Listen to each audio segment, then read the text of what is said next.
Yo, yo, yo, yo, yo, yo, yo. It's the kid, it's the kid, it's the kid, it's the kid, it's the kid. Double H, half hope, trying to live, trying to exist, trying to stay alive, trying to be the best guy that I can be, man. So we're here yet again for another beautiful, lovely Sunday show. I'm looking at so basically what we're gonna do. I mean, I've got a few topics here. We're gonna talk Aubameyang, we're gonna talk Rivaldo, and I want to talk about clutch goal. What do you guys think is the most clutch goal of all time? Because of based off what people were saying on the Drogba vid. Martin, screw you. Okay, that's what I'm going to say to you, Martin. Screw you. But before we go there, Hazem, do you have any words or reflections to say on your match against Rodrigo, specifically the Lewandowski moments? Any extra thoughts on that? I mean, okay. Look, I'll take my L.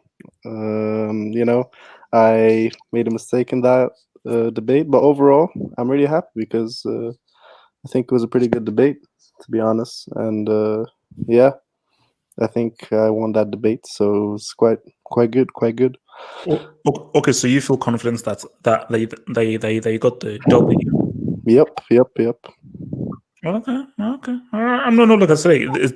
I mean, most people did say that you got the win, so that was that. But so we have a few more matches to come through. I think Abdullahi and Vas have a matchup that we're trying to plan and schedule, which will happen sometime next week.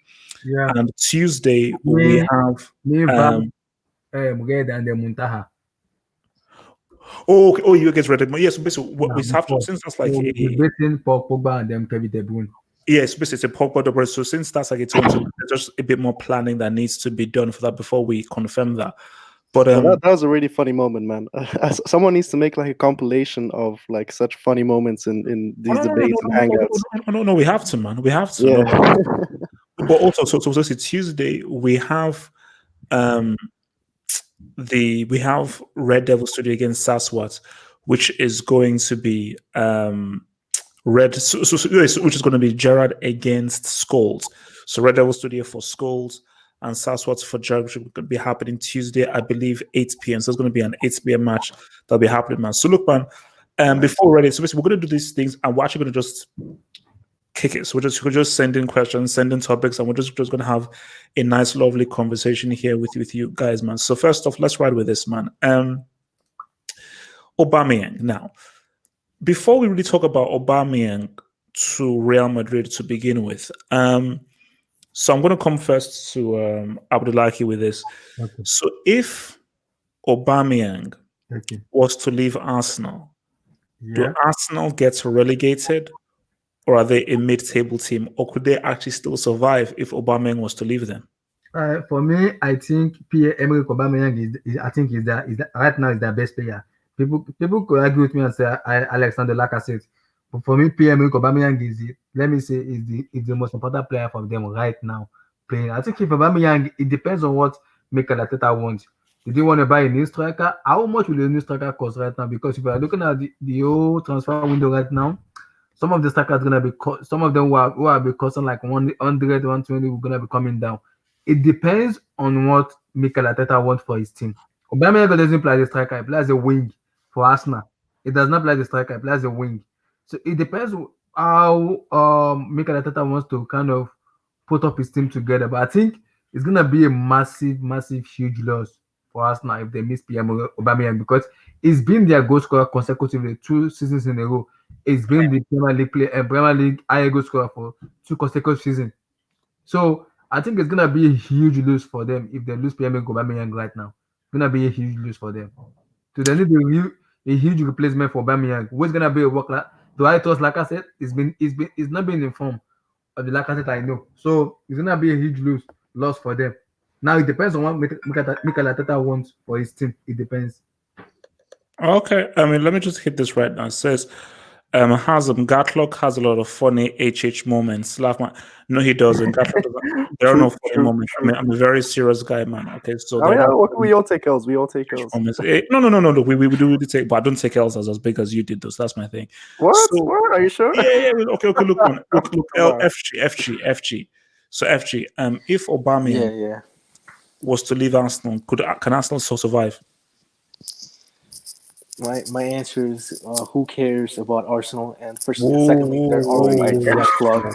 They're literally, dude. I mean, I don't know why people give a damn if Aubameyang leaves Arsenal. That club is mid-table nowadays. Even if they get I don't know, let's say they get 40 or 50 million from Aubameyang, they're gonna buy another scrub player. If that player is good, he's gonna leave. Look, Arsenal, at the end of the day, are a selling club. Like they always have quality players and they never win trophies and they always sell players. This is just another player that's gonna leave, so it's not gonna be a big deal. I mean, that's Arsenal Football Club's history: sell players and never win trophies. That's Arsenal FC right there.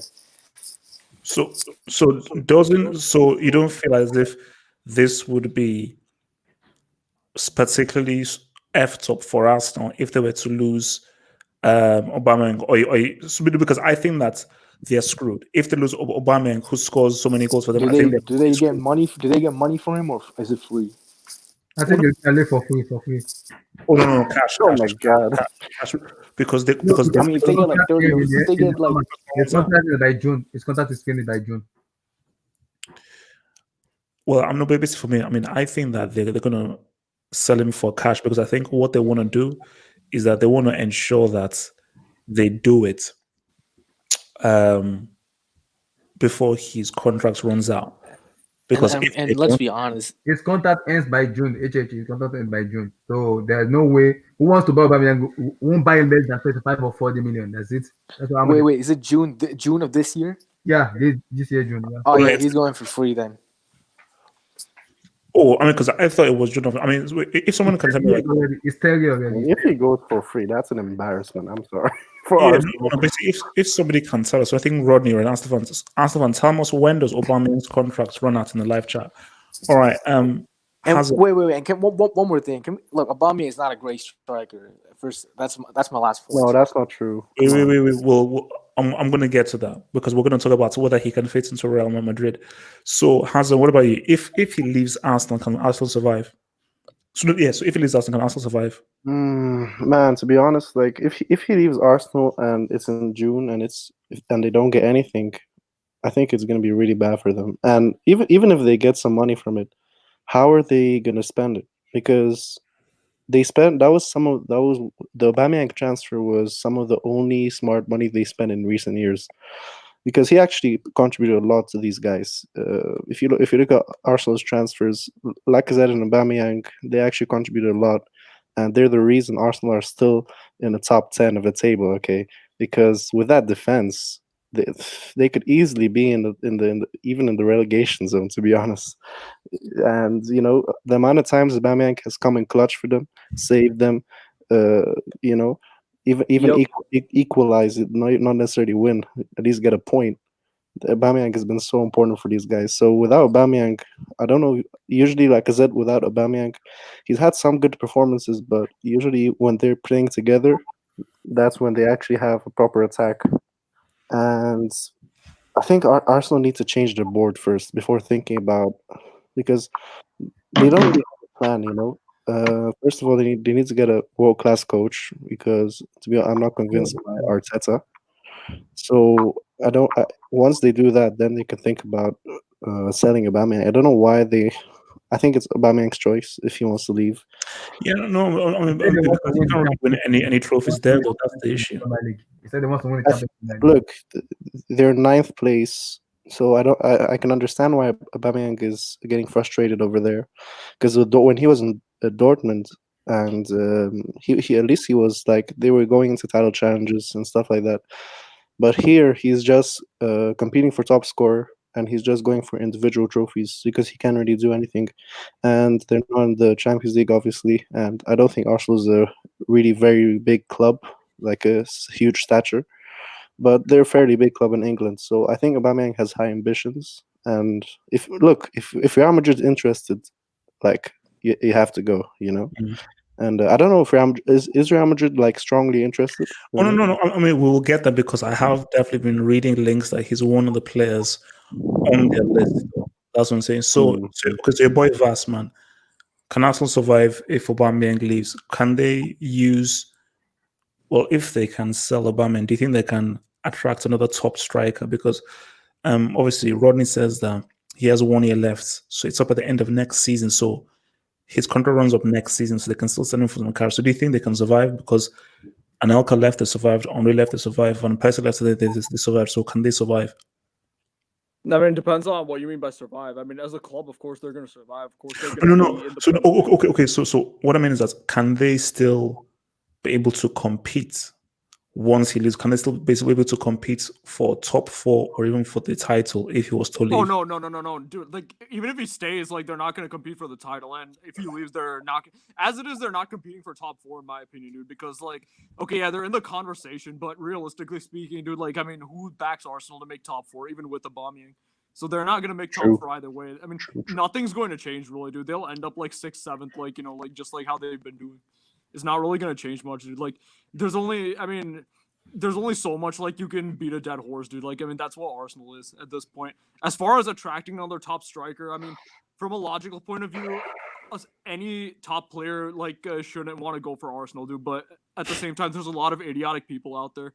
I mean, with a lot of idiotic agents, so like you never know what's gonna happen. To be honest, like I mean, Aubameyang from a logical perspective, like I mean, if you from a very logical and practical standpoint, like a player like Aubameyang, even though I agree with FG, he's not of Lewandowski's caliber. He's nowhere near peak Cristiano, peak Bale, peak Suarez. But at the same time, he's still too good for Arsenal. He was always too good for Arsenal, dude. Like Dortmund is a much better. Was like when he left Dortmund, they were a much better team than Arsenal was for the past 5 seasons. So like I mean like him going to Arsenal made no sense. So like I mean you never know, they might just attract somebody. So yeah. All right. So what are you? So for Sean, man, can Arsenal be able to still compete without Aubameyang? Can they still be able to get replacements if Aubameyang was to leave? They could potentially get a replacement down the line if Aubameyang was to hypothetically leave this season, depending on how they do next, the season without Aubameyang, would they potentially attract other top strikers? I don't think they'll be as good without Aubameyang, to be quite honest. And I mean, he as kind of agreeing with Boss, he's a lot better than what Arsenal have to offer. So, and so it's kind of difficult to say. But with him, it really depends. Without him, it depends on how the other top 4 teams are doing to see where they go. How are Tottenham going to be next season? Are Leicester going to keep up what they're doing this season as well as next season? Liverpool and City will probably both get top 2 again. United is starting to play a little bit better. So it's not just Aubameyang. So it's a variety of factors kind of come into play. So yeah, that's kind of my take on whether or not Arsenal will be suitable down the line. So before I come over to I think Sean, I think I was echoing there. Before I come to Christ, man,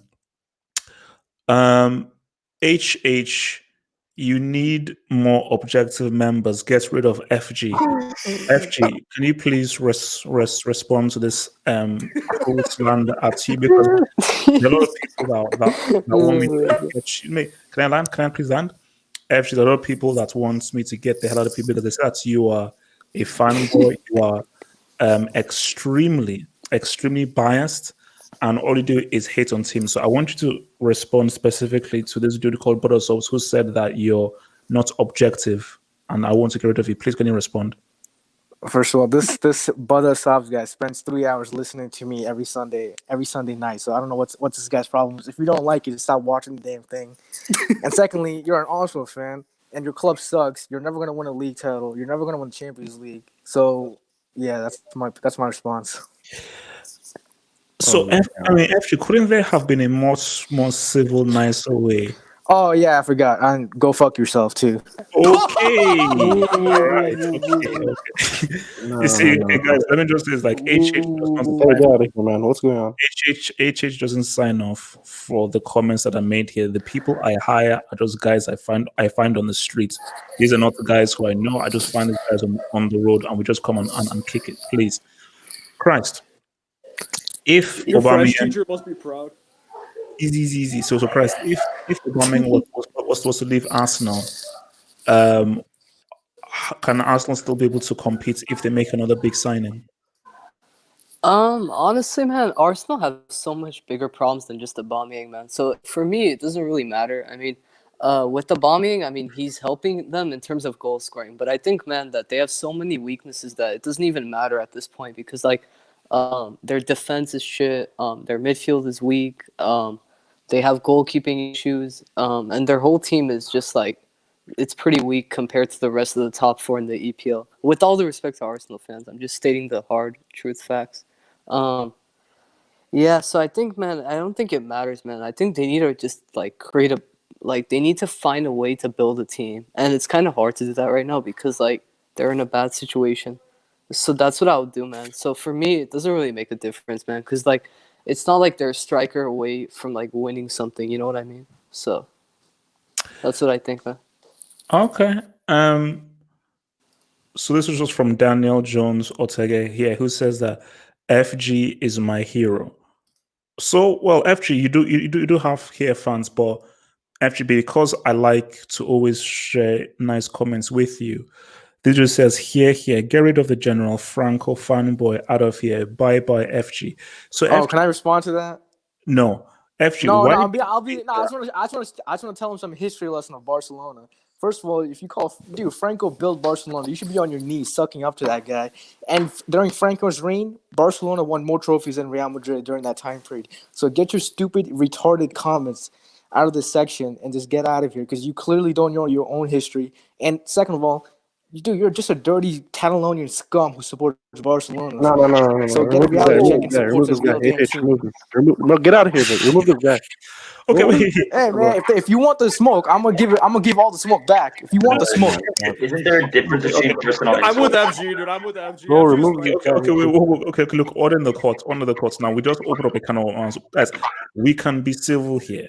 I think we can be civil and we can play nice here and everything, But because look.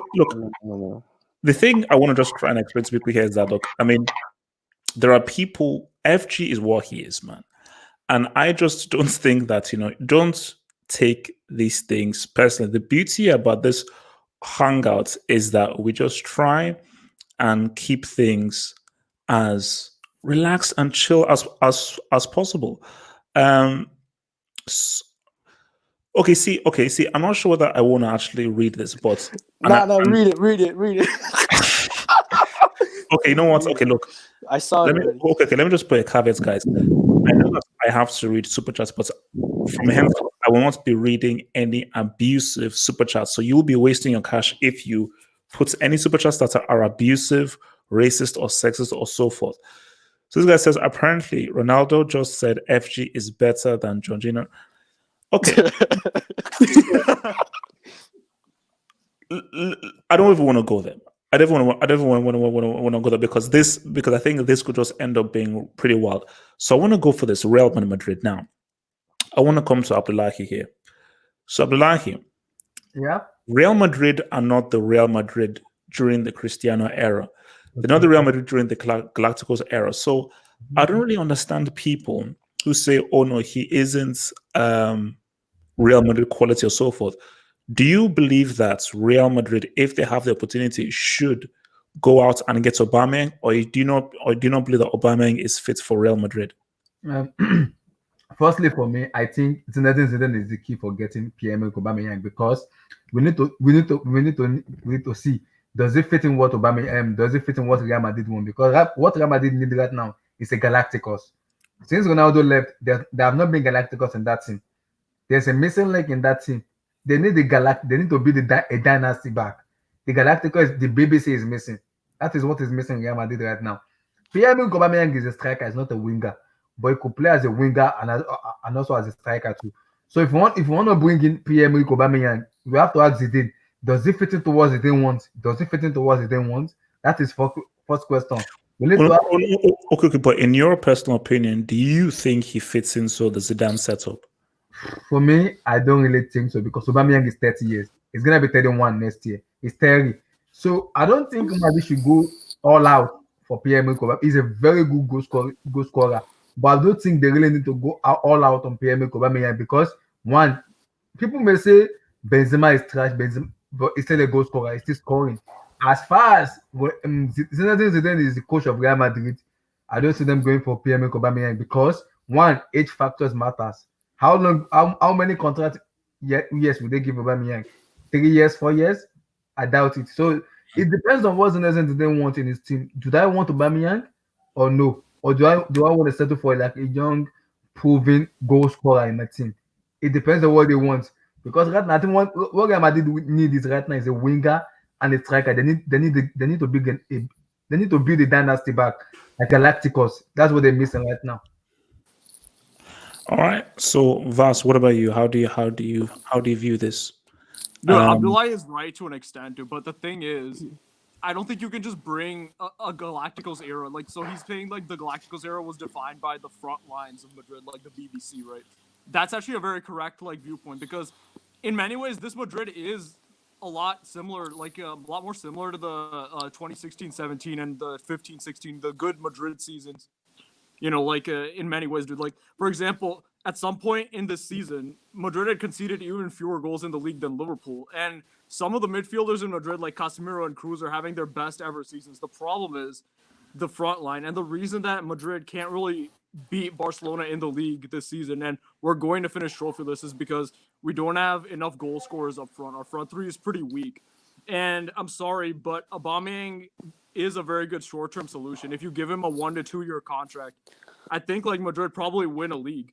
You know, in that at Champions League maybe not, but a league. Okay, yes. so you think that it is worth giving him like a 2 year contract, and they can win a title in those 2 years with him? Yes, because a league title, yes, and then like give him a short-term contract because after that, you can bring the likes of an Achraf back, an Odegaard back.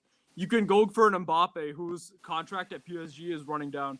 You can sign Haaland who has a set release clause, and you can like get some younger players. But I still think that this generation of Madrid players has a title left in them, a league title, because if Barcelona has not been this weak in a very long time, and I think it would be a wasted opportunity.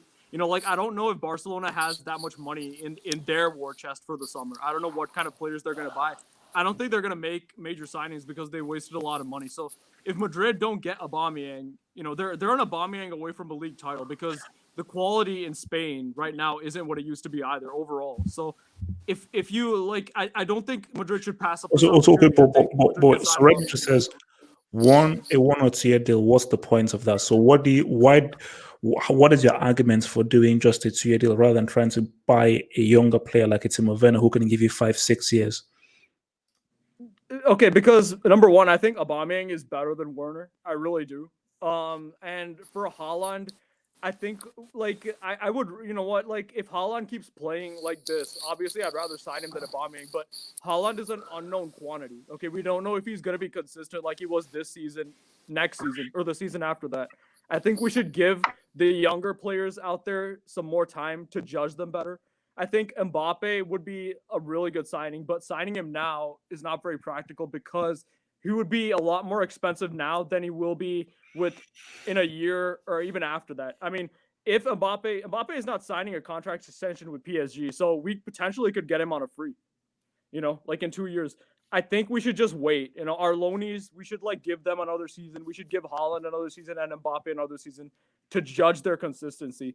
But in the meantime, if Barcelona is this weak, Barcelona is not the same Barcelona, dude. Like this Barcelona can be beaten in the league if Madrid have decent goal scorers. Like that's why Madrid have a superior head-to-head in the La Liga this season over Barcelona. We drew them away, which many teams aren't able to do, and we beat them at home, being very dominant in that game. So if we have a consistent goal scorer, because I don't trust Benzema, if we have a consistent goal scorer over a season, we should be able to win the league. It's that simple for me. So yeah. All right, so Christ, same question, man. Aubameyang at Real Madrid, does it work in your view? I basically it's like a duplicate of what Anis just said. Like, Aubameyang is like a perfect short-term solution for them in the league because from my like La Liga knowledge of this season, like Madrid have been superior. They've been the best team in La Liga in terms of creating chances, dominating the games. The only problem is they don't have a consistent goal scorer, and that they're literally a goal scorer away from becoming like a La Liga winner. And like Anish said, the La Liga quality is not how it used to be in the previous eras when you had like the Pep and Mourinho battles, and you had Atletico at their peak. Which Atletico are still a good team, man. But you know them; they're better So you over think two that legs in the he's Champions like League. he'll be entering a much less competitive La Liga because of Barca and Yeah, Atletico? I honestly do, man. Like, if you just compare the quality of Madrid are superior in every way. The only problem Yep. is they don't have a goal scorer. Like, that's the only thing they don't have over the other teams. And I think with the goal scorer, Madrid would win La Liga, and by like a reasonable margin as well, like 6 or 7 points at least. Because I'm Yep. not even bullshitting. Like, if you actually watch like Madrid play, they're very good. They still play the same way as they did under Ronaldo in the Ronaldo era. The only difference is there's nobody there to score the goals. Like Yeah. there's nobody there to score the goals. So I think a bombing would be a great short-term solution. And then, like Anish said, Okay, you can go but after. then Christ, I didn't ask you this then.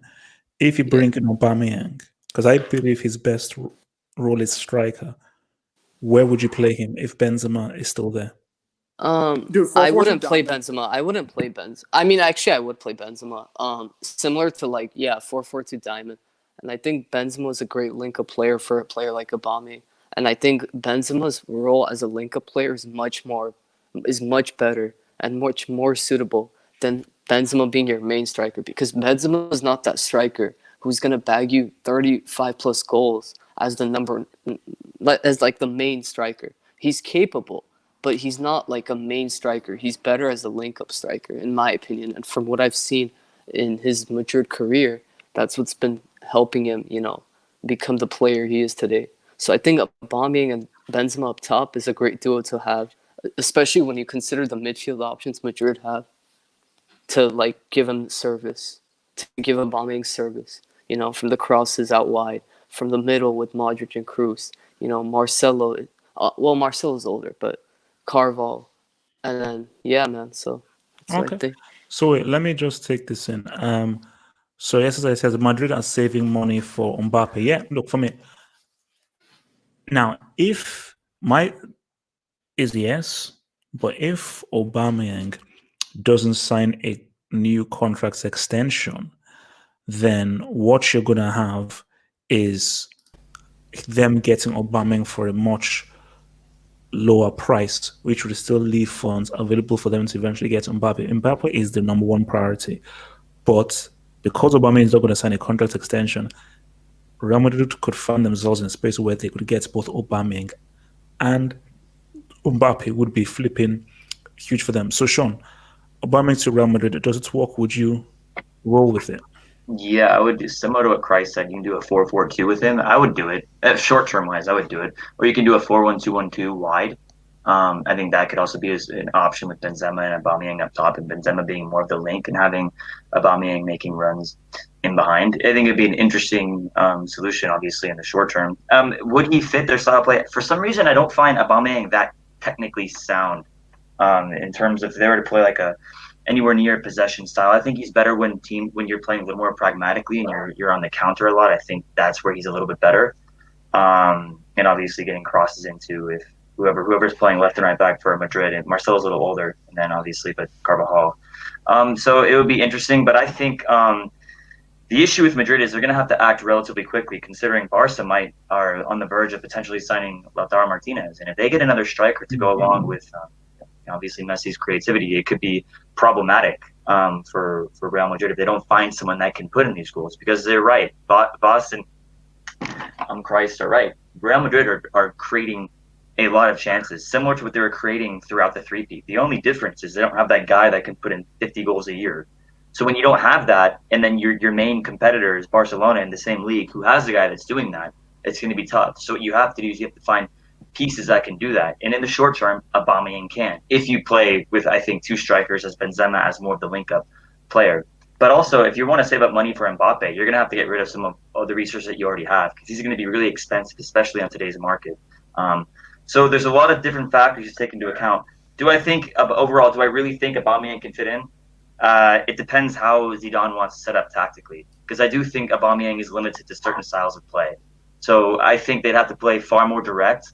I think they'd have to play, more direct and faster on the counter for Aubameyang to fit in seamlessly. And then again, if you have the opportunity to get Mbappe down the line, you would much rather prefer him, because I do think he's a little more technical than Aubameyang, and I do think he has a better footballing IQ than Aubameyang. So you take all these things into account. It's better for a short-term thing than it is for a long-term thing, especially considering Aubameyang is 30-plus years old. He's 30, going on 31. So it'll be interesting to see. And plus, obviously, your midfield core at Madrid is going to start to get a little shaky as they get older. But again, so we'll see. We'll see what happens. But a lot of it depends on what Barca do too. So are people saying that you roll with this or you roll with this? Oh, let me see. So yeah. So let's just say, for example, if you do a 4-1-2-1-2, what you could do is you could have Casemiro as a defensive mid. You can have either Modric or Kroos. I think you should have Kroos instead of Modric by next season. So you could have Casemiro defensive mid. You can have Kroos right center mid or left center mid. And then you can have Aubameyang and Benzema up top with Hazard underneath them, veering out to the left maybe a little bit. So yeah, and then you can have Hazard in the centrally. But it depends if Hazard wants to play that role, because I know Hazard likes to go out left a lot. So what you could do also, I'm trying to think, you can do a 4-2-3-1 maybe, and then have Kroos kind of stay back more with Casemiro, and then you can have Hazard go out wide. Or if Aubameyang, that'd be interesting. Can Benzema play out wide? You see, that's the thing, because my thing is, this is Aubameyang's strongest position, but Aubameyang can play out wide. Benzema, I don't think, can be as effective out wide as Aubameyang can be. And I think Hazard can actually be a very good number 10, but I just think that he may be much more effective as a dude on the left. But I think really the number 10 really should be Isco. I think the strongest position is this number 10 position. So if you can have it, Hazard is better on a free roll. He plays on a free roll. Okay. So what you could do, what you could do is you can do a 4-2-3-1. So Kroos and Casemiro can be the DMs, and obviously Kroos gets a little more creativity, and Casemiro drops back a little more. Isco has more of a free roaming role at attacking mid. Benzema up top, Alba on the right. Right, and then if he's comfortable, he can switch with Benzema too. But I think Alba on the right to start, then Hazard on the left. So 4-2-3-1, that formation would be okay. Balanced. That can maybe roll. So let me come here to FG man. So FG, do you think Aubameyang can walk at Real Madrid?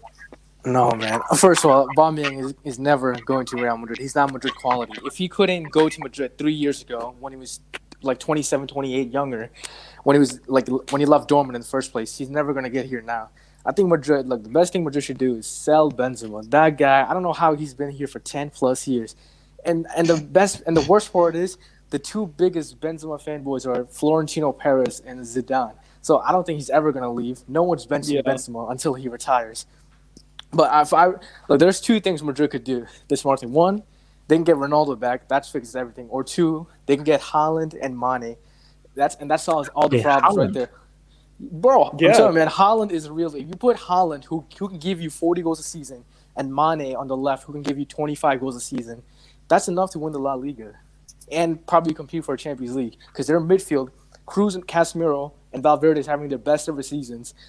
In terms of Madrid's defense, this is Madrid's best ever defensive campaign in the past decade, basically. And Courtois, even though he started awfully, he's been so far great the past 4 months before the whole COVID thing. So that's a no-brainer. Okay. So Gatlock, what do you stand with this? Aubameyang to Madrid, and I think I'm going to make an alteration to the thing. I'm going to bring up the formation again, but Gatlock, where do you stand with this whole thing? Do you think Aubameyang could fit at Real Madrid? Yeah, he'll fit there. Look, the thing is that there's a positive and negative to Aubameyang. For Aubameyang, he can do well, score goals, but that's against them Sevillas and the rest. The problem is, can he do it against the big clubs? That's my issue with him. How effective will he be in the Champions League? How clutch will he be? Because that's where, because no offense to Benzema, but he ain't that clutch. And Ronaldo was the clutch guy for them, helping them win those 3 CLs, or 4 basically. So can Aubameyang do that? He can help them maybe in the La Liga because Barcelona are bullshit right now, but I don't really think he fits well. Yeah, just like how you bring guys off from the bench, but as a starter, I don't know. That's a problem. I think let me rebut to what Gatlock said. I think Aubameyang missed a lot of chances a lot in APF. If you look at those clear chances he missed a lot, like 1v1, like just normal free post. Aubameyang, he can score goals. Also, he can miss some clear chances a lot. That's the problem with because Real Madrid can slate. If Ronaldo that their best player, he was kind of slated a lot. Their best player was slated a lot, despite him being the So, Ronaldo. So Aubameyang is exactly. not going to be a huge. This is La Liga. It's not. There's no pace. Is not really that relevant in La Liga. It's ability. Exactly. But That's the the problem issue. with Aubameyang is he misses a lot of chances. That is my worry with Aubameyang. He misses too many Well, chances. but seeing guys that no player has scored more goals in the Premier League since Aubameyang joined. Aubameyang for me, Who Aubameyang are the people he scoring, scored against? Who are the people he scored goal scoring against? is goal scoring, bro. You know, he missed a penalty against Tottenham that could have get them top four, right? That's I know, that play that's supposed to be for a do you Madrid player. remember he missed Look, against Aubameyang is a goal scorer. He's very good, but he ain't clutch, man. He ain't Correct me clutch. if I'm wrong. Correct me if I'm wrong. Wasn't Aubameyang joined top scorer last season? Yeah. But where did Arsenal finish though? Well, that's because the defense is trash. No, it doesn't matter. If your goals don't lead your team to anything, then I could care less about how many you scored. If you finish top scorer in the league and you score 20-something goals, Come on, but man. your You have to use defense is context, something- man. Like their defense is trash. It's like man. Come Aubameyang is on. not a defense. What you wanted to score like Dude, it's 5 not just in their a game? defense, but their midfield is Yes, awful. dude. Literally. Okay. So I think there was a mistake that we made here with the formation. So Valverde is a starter. Yeah. Exactly. Agreed. So So Agreed. much disrespect. Dude, they're not And- gonna go. They have to be 4-3-3, man. There's no way they're switching it up. So my thing here is, Cruz has to play. I don't think there's any space for Modric in the Real Madrid team. I think Yeah, Casemiro he's is Hazard's done. taking too important. much space, bro. There's not much space for anybody. Yeah, no. Hazard's taking too I'm much going to space. see this is my thinking here, and then I'll see what you guys think. Casemiro has to play, the best DM in the world. Toni Kroos has to play because this has probably been one of his best seasons he's ever had. Valverde, probably one of the best box-to-box midfielders in the world right now, and again one of Real Madrid's best performances this season. So I think Modric should just be a guy. You see, Modric should have the role that Xavi had towards the end of his career. He already is. This season, he's been on the bench the whole time. So But there are a few games when he has started, which makes no sense. So my thing is that, you see, this is what you have here. You see, this is what you could go with if Benzema plays. But my thing is that if you want to get the best out of Aubameyang, you really want him here, because if you put Aubameyang as a striker, that means you've got to roll with. I mean, it's like, you see, in an ideal situation, you have an Asensio. yeah, In or a Vinicius. super ideal Asensio, in a super ideal, if you want to be super ideal, this is what you really want. In a super ideal situation, because if they get both Aubameyang and Mbappe, this is what they want. I don't think that you can have a situation where you have Aubameyang and Benzema in the same team at the same time, because if you do, Double H. Yeah. Do you know what that front three reminds me of? Who? PSG's front three right now. how so? Literally, because Hazard is like Neymar, Aubameyang is like Cavani, has so many chances, scores so many goals, but the clutch time, boom, out.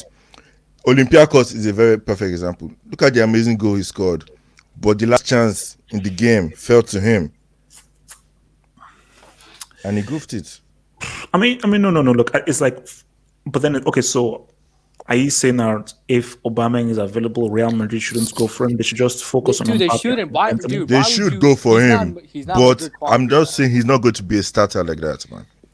I mean, Double H. You know, Florentino He's an Perez, upgrade over all their attackers, man. Florentino Perez once said Is Benzema he is a really? combination of Zidane and Yes, R9. he is. Gatlock. What do you mean? Is he really? It's not a question, bro.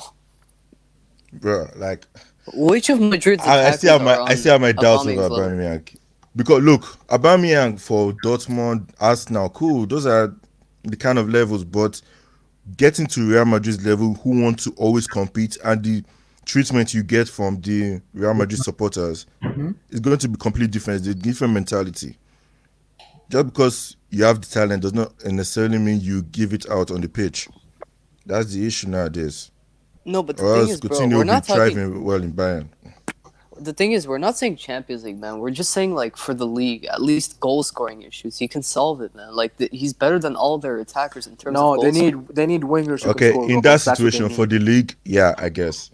For the Well, league, no, I guess. But basically, if overall, it's no. me, basically, I think that it is worth getting Aubameyang because Real Madrid can create, they can score. They do not have Exactly. a single natural goal scorer in their team. Benzema is a really, really good player. He's not as good a goal scorer as Aubameyang is because Aubameyang may miss many chances and so forth. He will still outscore Benzema. Okay, double H. Let's say Aubameyang goes to Madrid, and let's say he has like a rough patch. Who's gonna score the goals then?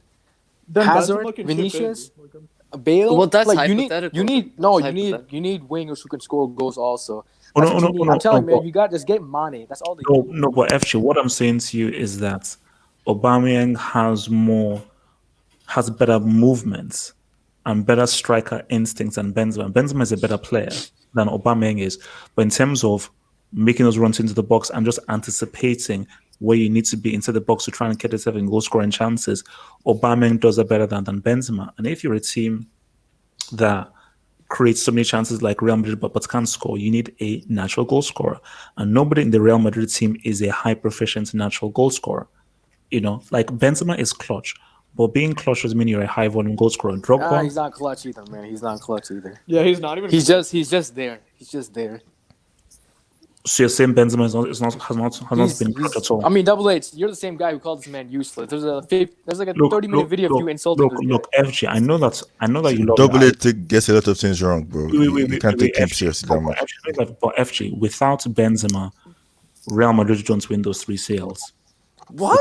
Huh? Yo, stop. Whoa. Look, I love Benzema, but come on, man. No, Did you know in 15, 16, I mean, for the and role 16, he plays. Put role he Giroud plays. there, they'll still win. Exactly. If you, No, not Benzema doesn't Giroud, score but- goals in the knockout stages. If you put Firmino, Giroud there, it's put the same damn Firmino thing. in and we still win. Put a Firmino Okay, in and we wait. No. Okay, so let me get this straight.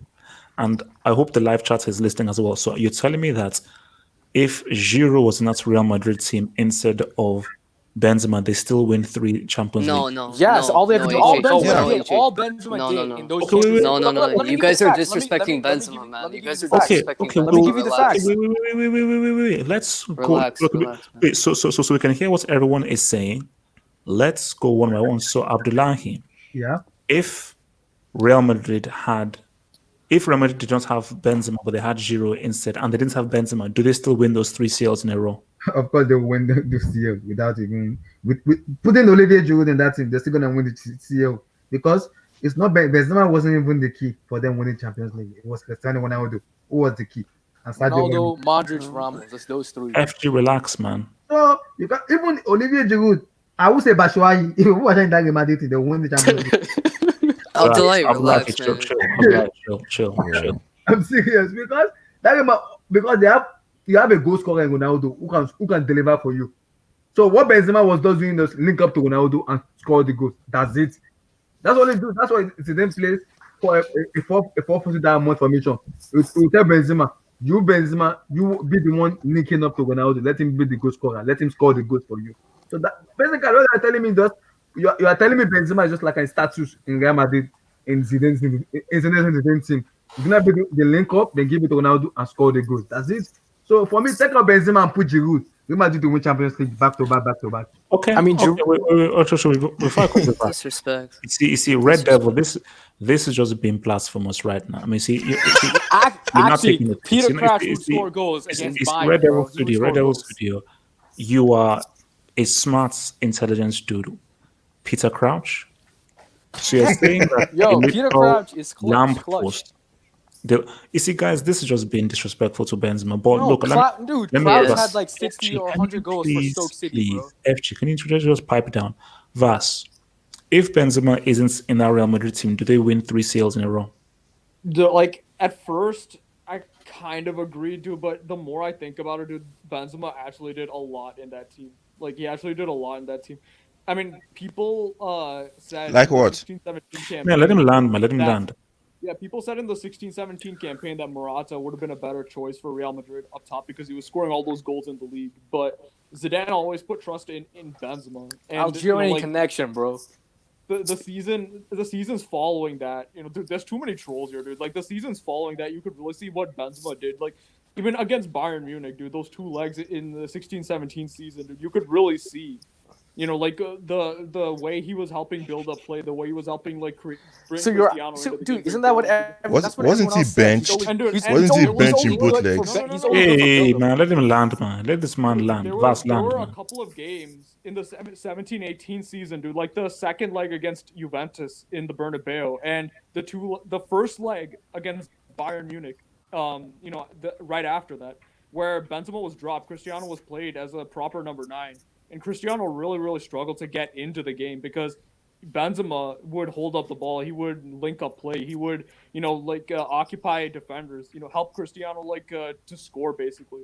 Obviously Cristiano's the main man and he has the most important job, but Benzema is like Griezmann for Madrid is a very good side check, dude. And I'm not gonna, dude. And people need to get this stupid narrative out of their heads, dude. Winning 3 Champions Leagues in a row is much more difficult than winning 1 World Cup. I mean, that's just a fact because it's 2 legs and the quality of the Champions League. Any Champions League is much higher than the crap football that was played in the 2018 World Cup, dude. So Giroud winning a World Cup, wouldn't mean he would do well in a team like Madrid winning a Champions League, dude. There's a reason no top club wants Giroud, and he's never been to an elite club. The best he's done is Chelsea, and this Chelsea team is nowhere near what they used to be in the previous decade. So I mean, it's completely wrong, dude, to say that Giroud or Peter Crouch, who are basically nothing strikers. I mean, I would probably be a better striker than Giroud, dude, because at least I can run. I mean, I'm not saying Peter Crouch. These guys but... aren't that good, dude. Benzema plays a really good role. The only one who would come close to doing what Benzema did was probably Firmino, because he can do a couple of the things, but look at that dribble that Benzema did against Atletico Madrid in the 2017 semi. I don't see Firmino doing. I was gonna mention that, yeah. Okay, that except for that one, I don't see Firmino pressing, Karius that high up the pitch like the way Benzema did to mess Karius up and score that goal in the final. Firmino never presses opposition goalkeepers that way. So there were a couple of moments that Benzema did in those Champions Leagues that were game changers that I don't think any other striker would do. Even Lewandowski. Except for that Bayern one. Two different goalkeepers gave the ball. So except for that, let's go on. I can't really. I have to question the other ones that you're talking about. I'll bring the stats. I got the stats. Wait. Before we move on, from except for that, let's go on. I can't really think of any other one. Let me read the super chat. Let me read this. Thank you. Damn. So from Yasasai, thank you for the super chat. DSI says Benzema will retire with more CLs than Aguero, Suarez, and Lewandowski combined. Bunch of brick losers. Put respect on Benzema. Now, side. That is the team, bro. Let me. Unless you want to say Ronaldo 215. So my thing is, the team.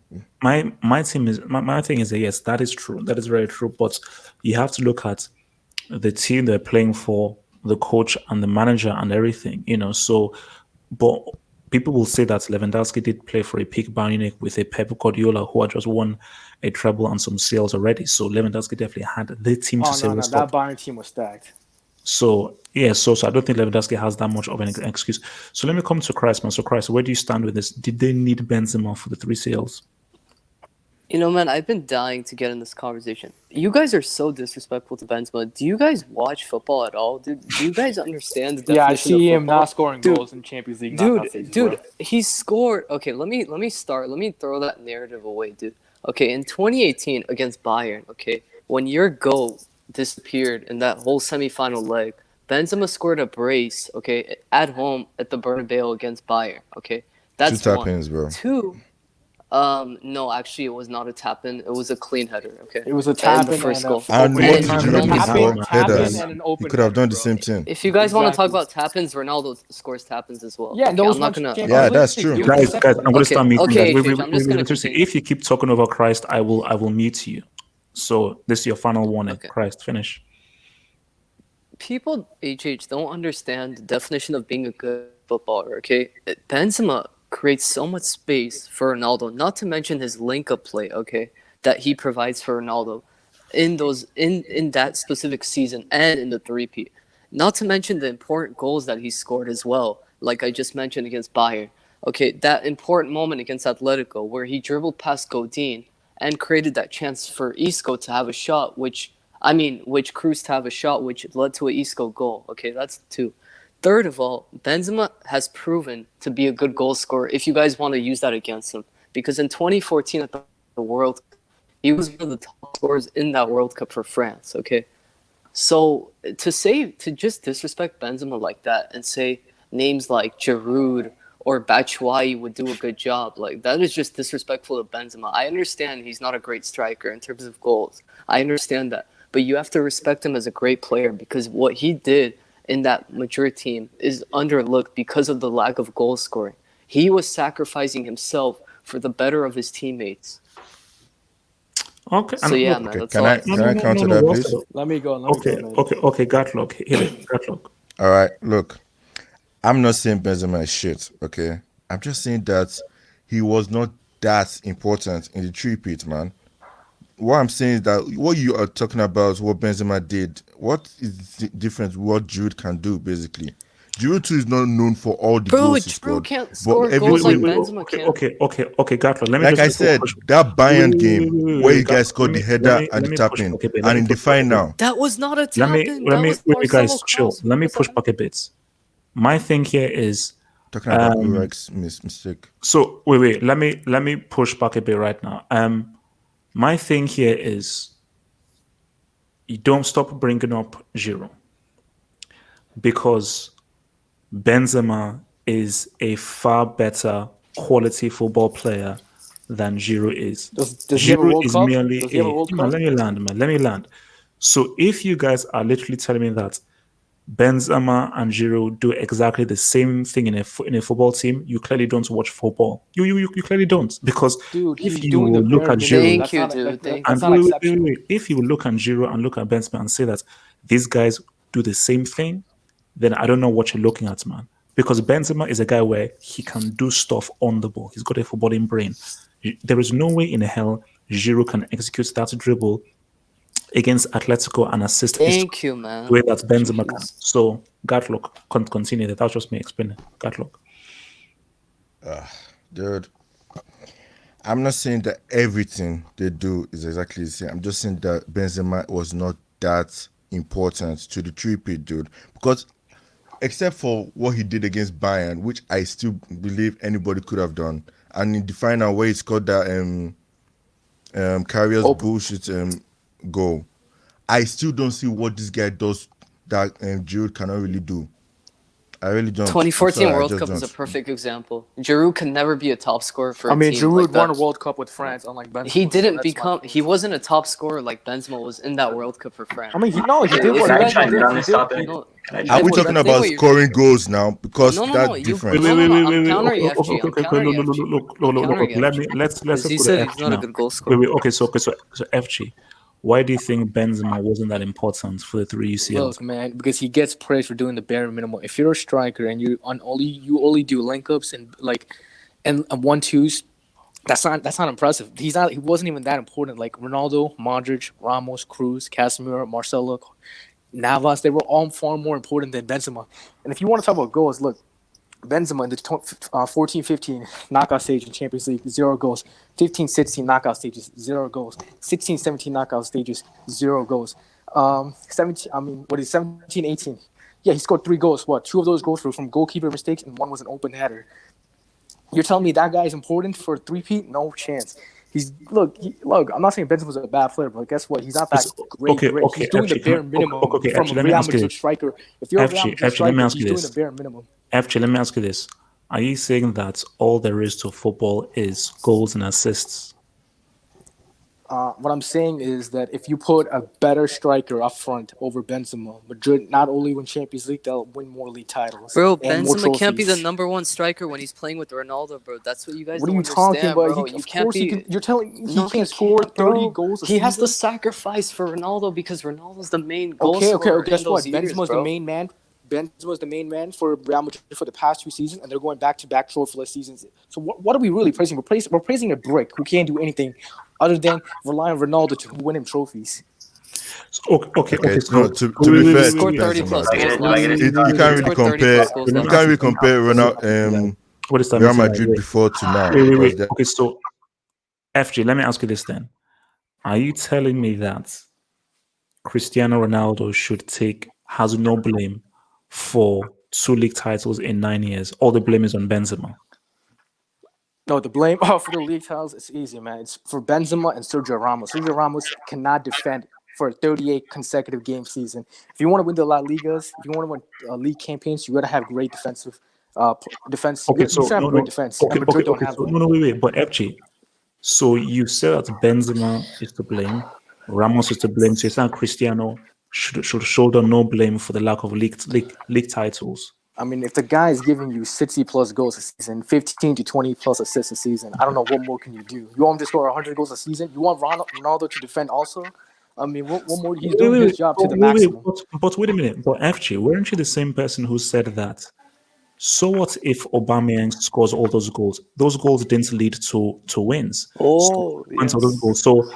So aren't you being hypocritical by saying No, that? because there's been seasons where no. No, There's been seasons where wait, Ronaldo scored. because you said that Aubameyang's goals didn't lead to Arsenal winning anything. Yeah, Cristiano's goals led to Real Madrid only winning 2 league titles. So what were the points of all of those and guess goals what? if they And didn't win when enough and yeah, matches? and in those seasons where he didn't win La Ligas, he won Champions Leagues. And in those seasons he didn't win the Champions Leagues, he won the La Liga. If not both, he won a Copa del Rey. He's only had 2 seasons in Madrid where he didn't win a trophies out of 9. So that's how you can't really say the same thing for Aubameyang, who's been scoring goals, who's getting breastfed by Ousmane Dembele and Dortmund, is leading them to no trophies, and Arsenal Okay, who's scoring okay. 20 plus goals and getting them no trophies or no top four. So let me just hit the super chat and I'm going to go to Hazem. So from the other side, so that Gatlock playing for Real Madrid as a number 9 for so many years isn't easy. Many players have went to Madrid and failed, i.e. Zad, James. Dude, so- I just said Florentino Perez 3 years ago. This is a fact. He said Benzema is a combination of Zidane and R9. You really think Perez is going to sell his favorite player? And not to mention, in 2009, when Madrid spent all that money on Ronaldo, Kaká, and Benzema was Florentino's best. That was his favorite buy because he didn't buy Ronaldo. Benzema is. Look, he's only in Madrid for this long because of Florentino Perez. That's the only reason. He should have gone 5-6 years ago. I mean, can't there be a That's a reason complete lie. Perez loves him so much? I mean, There's a Bro, particular reason why It's not a people coincidence like that if the Perez president likes of your him. club loves you, you're not it's going not to a coincidence at all. It's because he's an Well, actually yeah, good player. but okay, but if wait. I said I was going to go to Hazem then to Sean. So let's go to Hazem. So Hazem, was Benzema needed? And was he important for Madrid to win those 3 CLs, or could they have won the 3 CLs without Benzema? I mean, it depends because if you could they have won the 3 CLs without Benzema? If you replace Benzema with Lewandowski. Lewandowski or Suarez, They win everything. They win then everything. they would. Yeah, I don't see any reason why they wouldn't be able to win it in that case. But if you replace Benzema with someone like Giroud or Batshuayi. Giroud or even Aubameyang, who haven't really done much in the Champions right. League, then I don't think they would have, because Benzema is a really he's a striker that he's just adapted to Madrid over the years, and he's just become part of the team. So he's talented, and I think he helped Ronaldo have his place in the team and have freedom in the team. And also he was clutch. You have to give him. He was clutch against Bayern. The keeper's mistake, he took advantage of it. And against Liverpool, also Karius mistake. So even though it was keeper's mistakes, he's able to take advantage of it. And I think he was important, but there were more important players in the team. And if you replace Benzema with another world-class striker like Lewandowski, Suarez, then I think they would have been able to do the same thing. Yeah. Sean, what about you? So, do you think they still get 3 CLs in a row? Without Without Benzema, Benzema. it depends. If you replace him with, as Hazem was saying, another top 3 striker in the world, yeah, sure. And FG was saying, obviously giving more importance to Ramos and Modric and Ronaldo, which is fair. And UCL, it's fair. They were more important than Benzema. But to suggest Benzema wasn't important is kind of appalling, considering he's what, 4th or 5th leading UCL goal scorer in the history of UCL.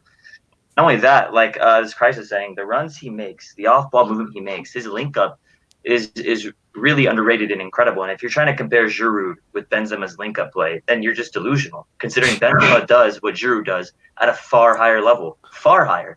Giroud is not good in tight spaces with 3 guys on him. Benzema actually gets out of tight spaces with 2 to 3 guys on him. Giroud is a World Cup winner. FG, can you shut that? Okay. Here's one thing. There's a common misconception that you think winning the World Cup makes you a better player, especially in this Giroud versus Benzema debate. Replace Giroud and Double Benzema. H, what do you think? Giroud had 0 shots on target in that They win the Euro. World Cup. Listen, I'm speaking. They win the Euro 2016 if Benzema is there, and they win the World Cup as well. Because France are an absolute. They're pretty much a dynasty almost. They have absolute star-studded players. Put Benzema there over Giroud, they're winning that Euro 2016. I'm just saying. Okay, question. Wait. Easy. Let me just do some super chats, and I just need to just do some education for some of you guys right now. So Romrodi Sananga said Cristiano did nothing in the last CL final. Benzema G'd up. Rodney, that goes against the narrative. LG won't mention that to you. From Yassi side says Benzema, that oh my God. how little you all know about football. It's all about balance of the team.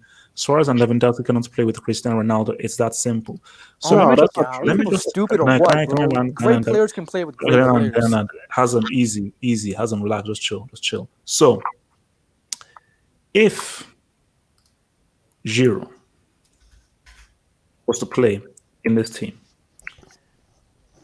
all Giroud can do is hold the ball up and try and give it into a Cristiano.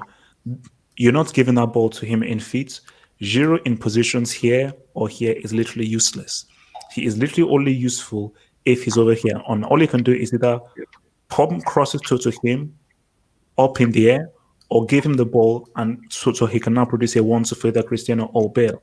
Now, if you now give him to a Benzema, he can do exactly what Giroud does.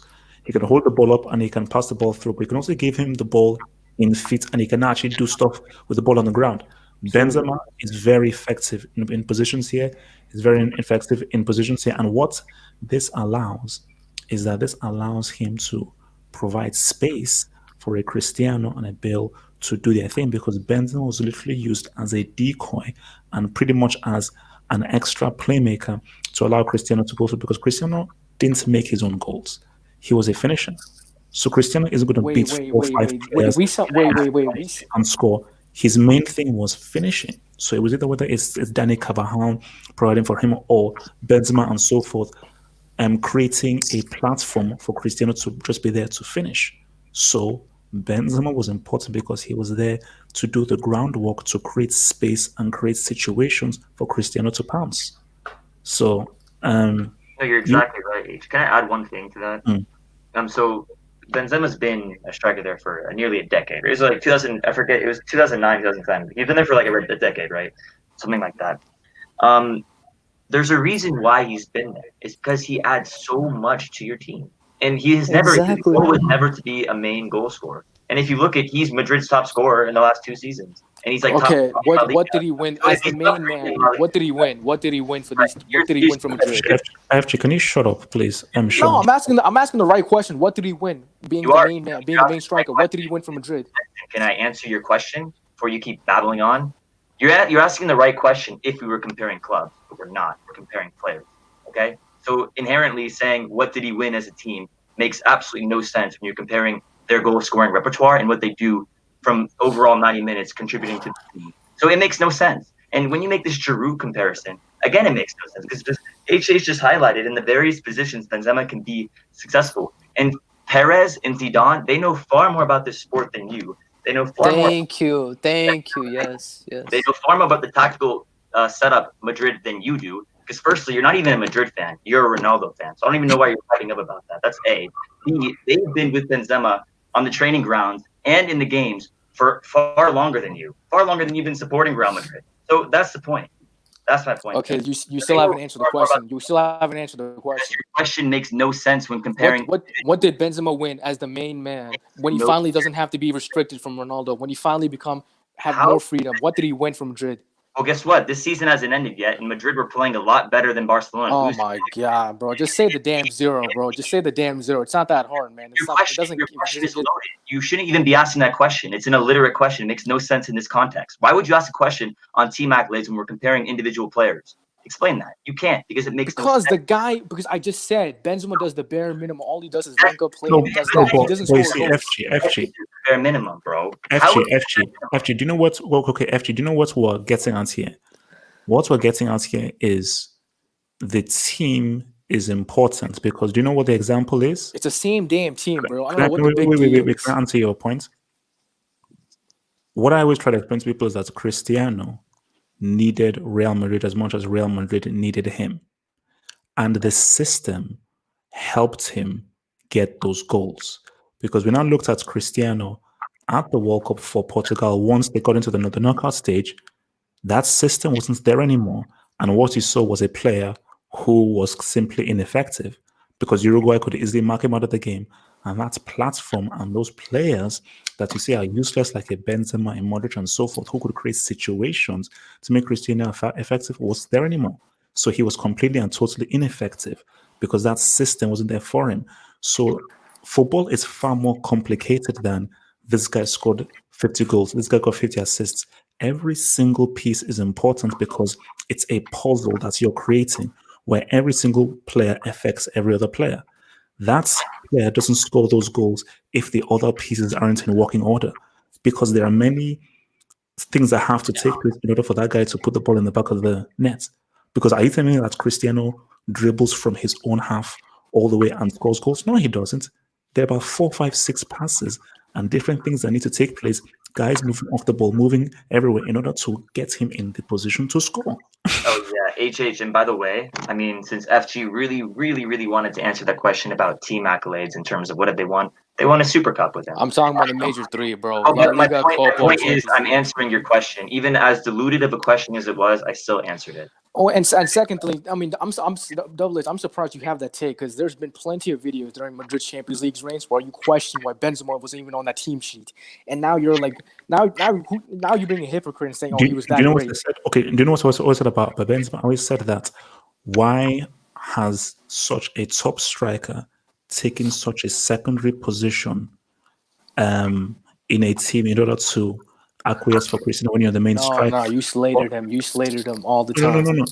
I always said that. Why was he in a position where he did not have much more of an ego as a striker and didn't score more? But I've never ever said that he had his uses and he was useful in being a helping point in order to help Cristiano get his goals, man. Okay, so we're going to move on from here because I want to talk about this dude. So Martin Rosario, thank you. LL, thank you for that. Cristiano won at United. You forgot about that. Yeah, I know he did, but he flopped for Portugal at the World Cup. That's also true as well. So Rivaldo, I want to talk about your boy, Mr. Rivaldo. So it was Rivaldo's birthday. Well, it was his birthday this past day, and I think. Yo, Double H, put me backstage. I don't know this guy. Oh, okay. Wait. Yeah, can I leave? I don't want to talk about this guy either. Oh, you don't know this guy? Nah, I don't want to talk about him. Why not? Because he doesn't get the praise. What about he doesn't get the praise? I don't understand. He doesn't get the praise that R9 did in the World Cup. Then you can give him the praise then. Nah, I don't need to. There's no point. Wow. Okay. That's just weird. okay. Look, basically, look, man. So it's Rivaldo's. It was Rivaldo's birthday. Well, obviously, his birthday has now passed now, and I think it's definitely time for us to really reflect on how amazing this player was and what he did. because I feel that Rivaldo doesn't get enough credit that he deserves. That Rivaldo does not get enough credit that he deserves, and I think that Rivaldo definitely needs to be given in a lot more love because remember, because I always say that, imagine if Rivaldo played for the Barcelona team of now, what he could do. Because remember, Rivaldo was playing a Barcelona team that really all they had was him and Kluivert and maybe De Boer. That was it. They didn't really have any midfield. They didn't really have any other kind of players or so forth. They didn't have any top defenders. So really, Rivaldo was pretty much carrying this Barca team by himself. And I say, this is what we say, the greatest hat-trick of all time is the Lucas Moura hat-trick in the semi-final, which for me still makes no sense. Hence why Pochettino deserves 0 credits for getting into to the final. The best hat-trick ever scored was what Rivaldo did against Valencia.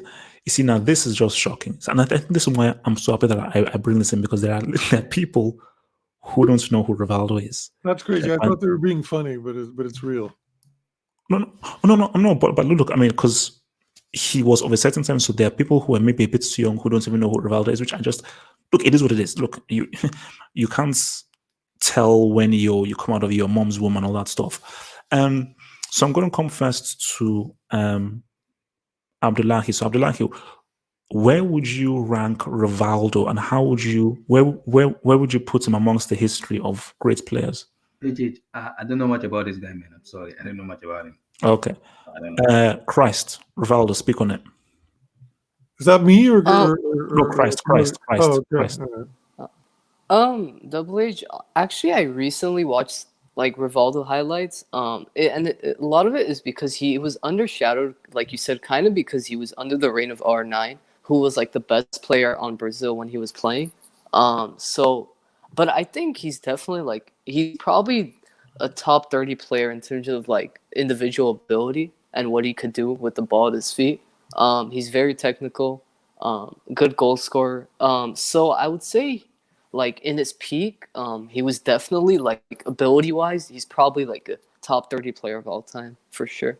Ability-wise, I didn't go that far, man. Okay, so wait. So before I come to Sean, and then I'll go to Machine. So actually, Benzema was better than Rivaldo.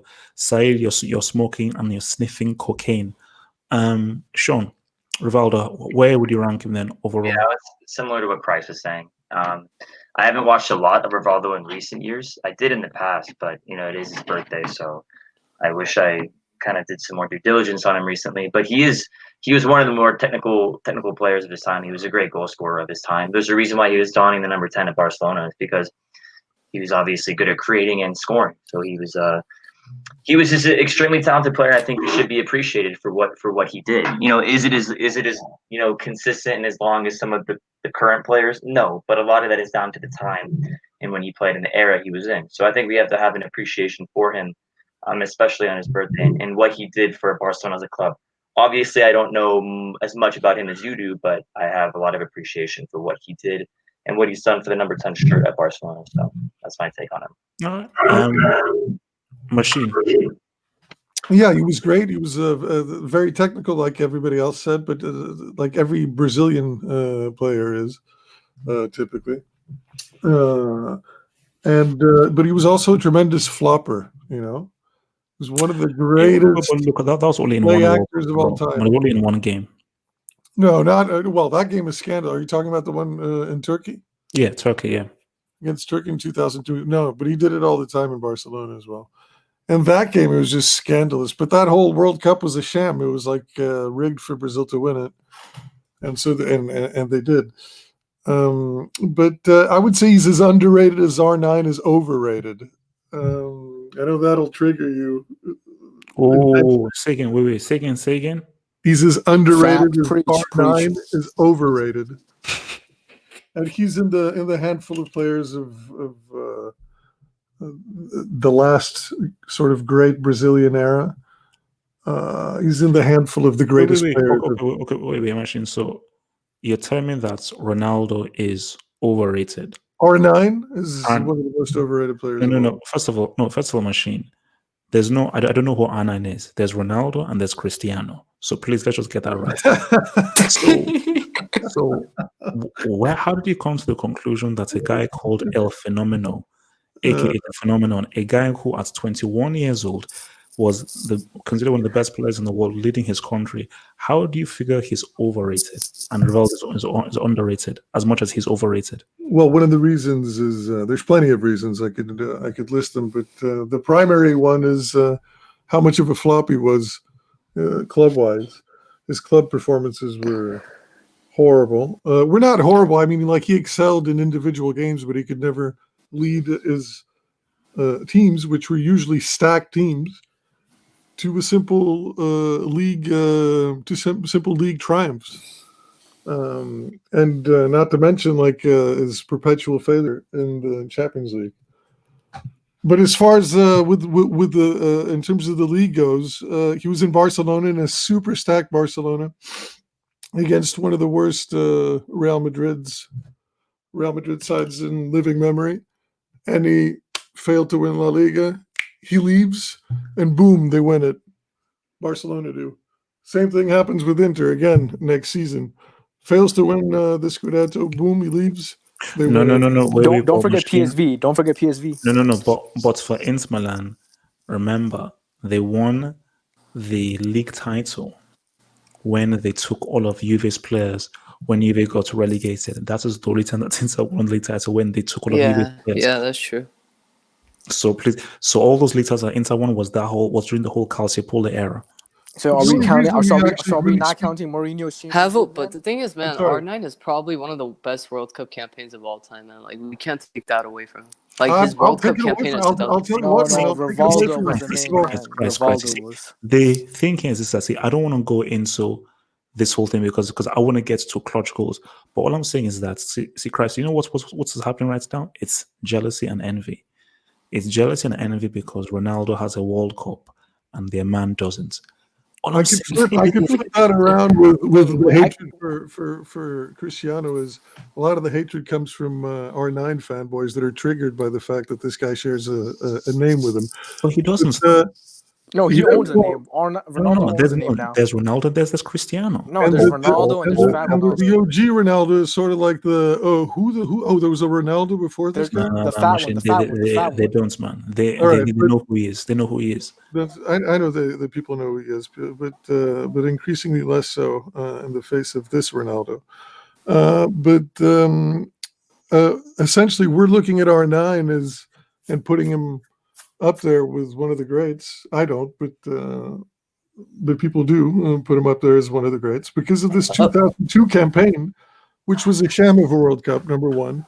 And second, he scored loads of goals. But if you actually watch the games, he was scandalous. He scored goals against China. Clutch goals, though, dude. He scored all these. He scored against Germany, bro. He scored against Germany. He scored clutch goals, but after people like Rivaldo, people like Ronaldinho, and he scored 2 goals in the final. Let's not get it because we have another topic to go through. Let me just read the super chat. Red Dog today, thank you for the super chat. It says Rivaldo incident in O2 versus Turkey was bad. It was bad. But no. He won. That's the reason why they won the game. He got the Turkish player sent off. At the end of the day, they got a World Cup. That's all. My boy R9 became a horseman with a World Cup. That's all. Rivaldo helped, and that's all that matters. Guys, Rivaldo carried you up. FG, your boy will never win a World Cup. Relax, please. Rivaldo ruined his own reputation during that Turkey game. FG, it is not my fault that he will never win a World Cup. I'm sorry, it is what it is. Hey, it's not my fault. R9 loves kissing trainees. There's a video of that 10 years ago. That has nothing to do with but to their own, though. But you see, FG, that has nothing to do with what. All I say is that your boy will never win. Never win a World Cup, so bow down and kiss the ring. Now, guys, I put a little vid. And my vid was this: 2012 CL final, 88th minute. No, and this is why I'm here for the live chat. I'm here and so forth to discuss with people. I want everyone on the panel and everyone on the live chat to please tell me why Didier Drogba's 2012 CL final goal is not the most clutch goal of all time. Sergio Ramos. That's why. Now, let me Exactly. explain, because many people will bring up Ramos, and let me explain why it isn't Ramos. Hell, girl, back in school. Because for me, clutch, I think you can talk about Aguero's goal, you can talk about Ramos, and you can talk about Drogba. Those are the three ones out there.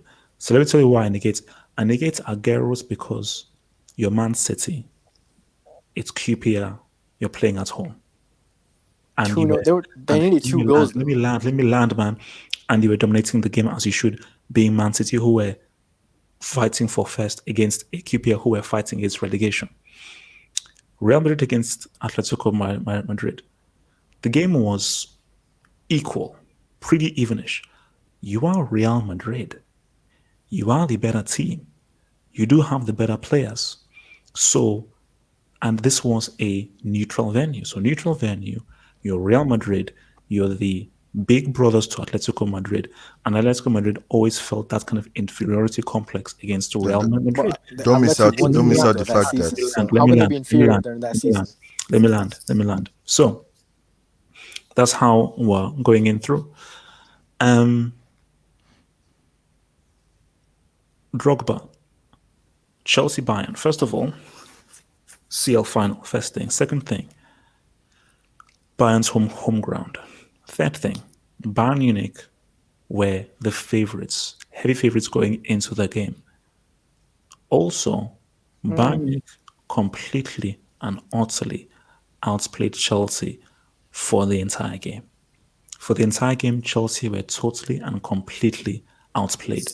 So, for the 88th minute, see, Real Madrid always believed they could come back because towards the end of the game, they were playing a bit better and it was much more of an even game. And Atletico were, because they were fearful, they were defending. Hey man, so Atletico were defending deeper. The heck? Finish up. Where they were defending deeper and deeper and deeper and deeper and so forth. So, my thing though is, for Chelsea, they were completely outplayed, and Bayern Munich were the aggressive team. So for Drogba to score that, it is more clutch, based on all of the different situations that were at hand. Chelsea being the weaker team, doing it on Bayern's home soil, and then being completely and totally outpimped by them. So I'm going to come to Ahmed since he's just rolled in through. So Ahmed, what, in your opinion, is the most clutch goal of all time and why? See, I know it's, obviously it's a subjective thing, but for me personally, I'd say Ramos was more clutch than Drogba because it would have been Atletico's first Champions League it was a derby too. Don't forget that. That's massive, massive rivalry between the two teams. And secondly, let's not underrate the Atleti side. I mean, they had just won La Liga, if I'm not mistaken, that same season. So that was definitely a strong team. Just a week before that match. Yeah, so to win it, I mean, to tie it literally in stoppage time, I don't think it gets much bigger than that in a Champions League final. And not only that, but to follow up that performance in extra time as a team, I would say that was definitely more clutch than Drogba's Champions. I would say that's the most clutch Champions League final goal of all time. No, but you see, Ahmed, do you know why I say it isn't? It's because when you say clutch, it is. You see, the Ramos thing, and we can have a debate there. We can have a debate. That Atleti 2014 team is better than Bayern 2012. Okay. So basically, we can have a debate there because, see, for me, the most clutch thing I've ever seen, in my view, was Ray Allen for Miami Heat against the Spurs. Oh yeah. And the reason why that was most clutch was the narrative that would have happened if he didn't make that, and how LeBron and that entire team would have been trashed based on how boastful they were about how many championships that they would have won. So you say the same thing for Madrid though. If Ramos didn't score that, they wouldn't win La Decima. All that $100 million, all that millions would have been tarnished, and they would have lost to their city rivals. But you know why the reason why it's different is because it's not the same because Real Madrid they'd already won titles B for the No, that was their first so- Champions League since 2002. no, or no, 2001. but they had still they were still known as Real Madrid. They were still known as a big team.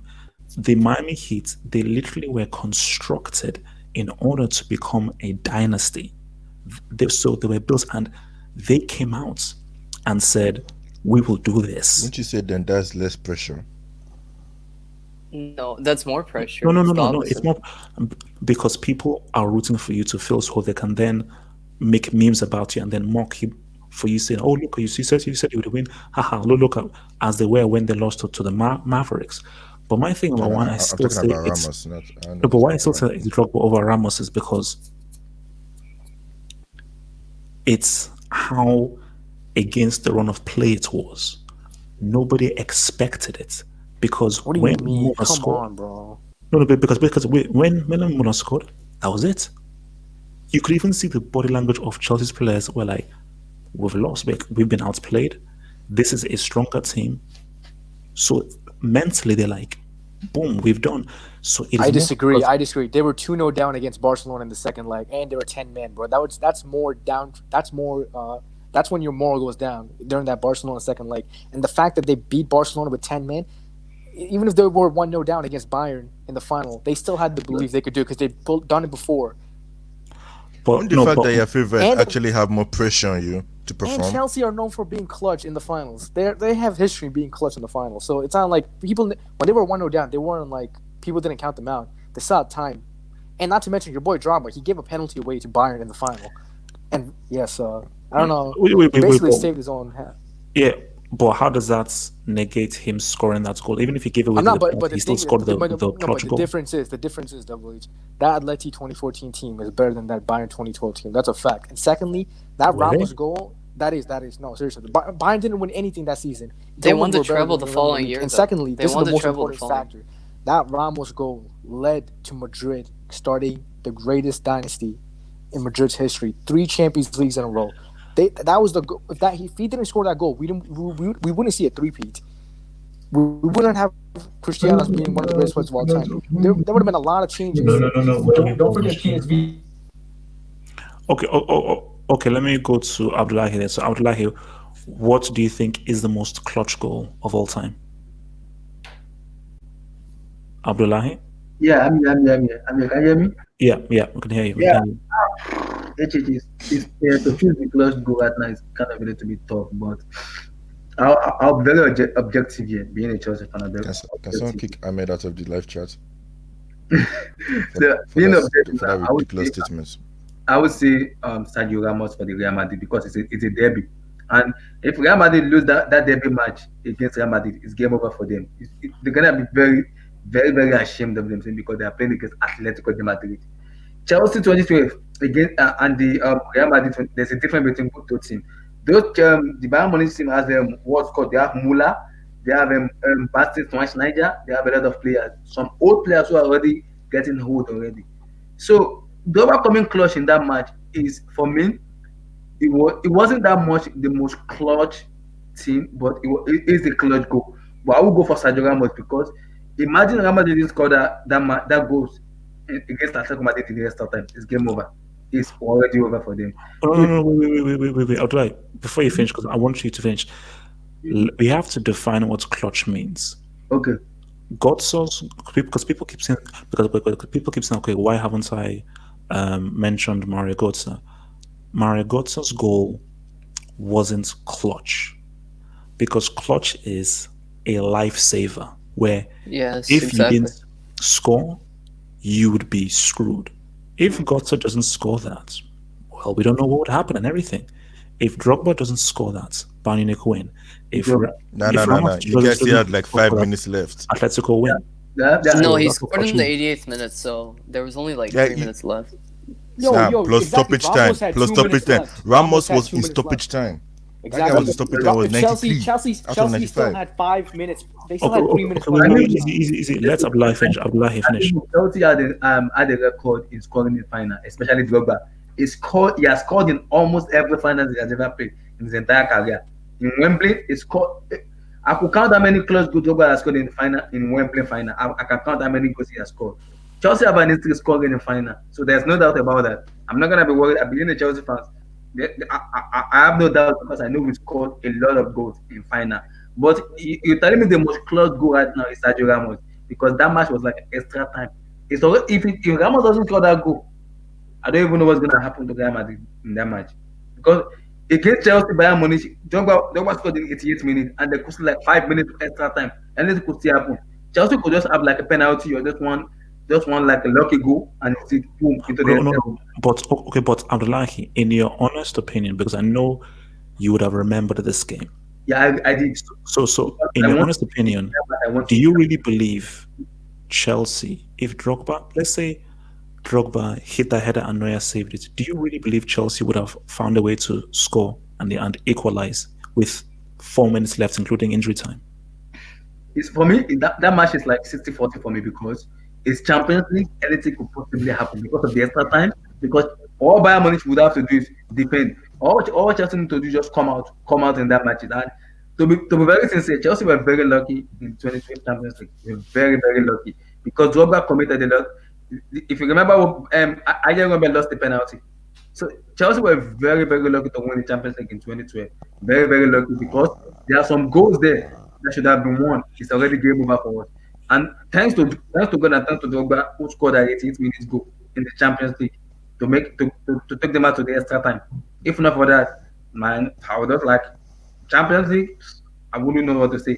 But if you're telling me the most close goal right now is Sergio Ramos against Real Madrid, it's Sergio Ramos because that's like an extra time. The referee was already ready to just blow his whistle for boom, he said, then he scored. So for me, the most close goal right now is Sergio Ramos for me.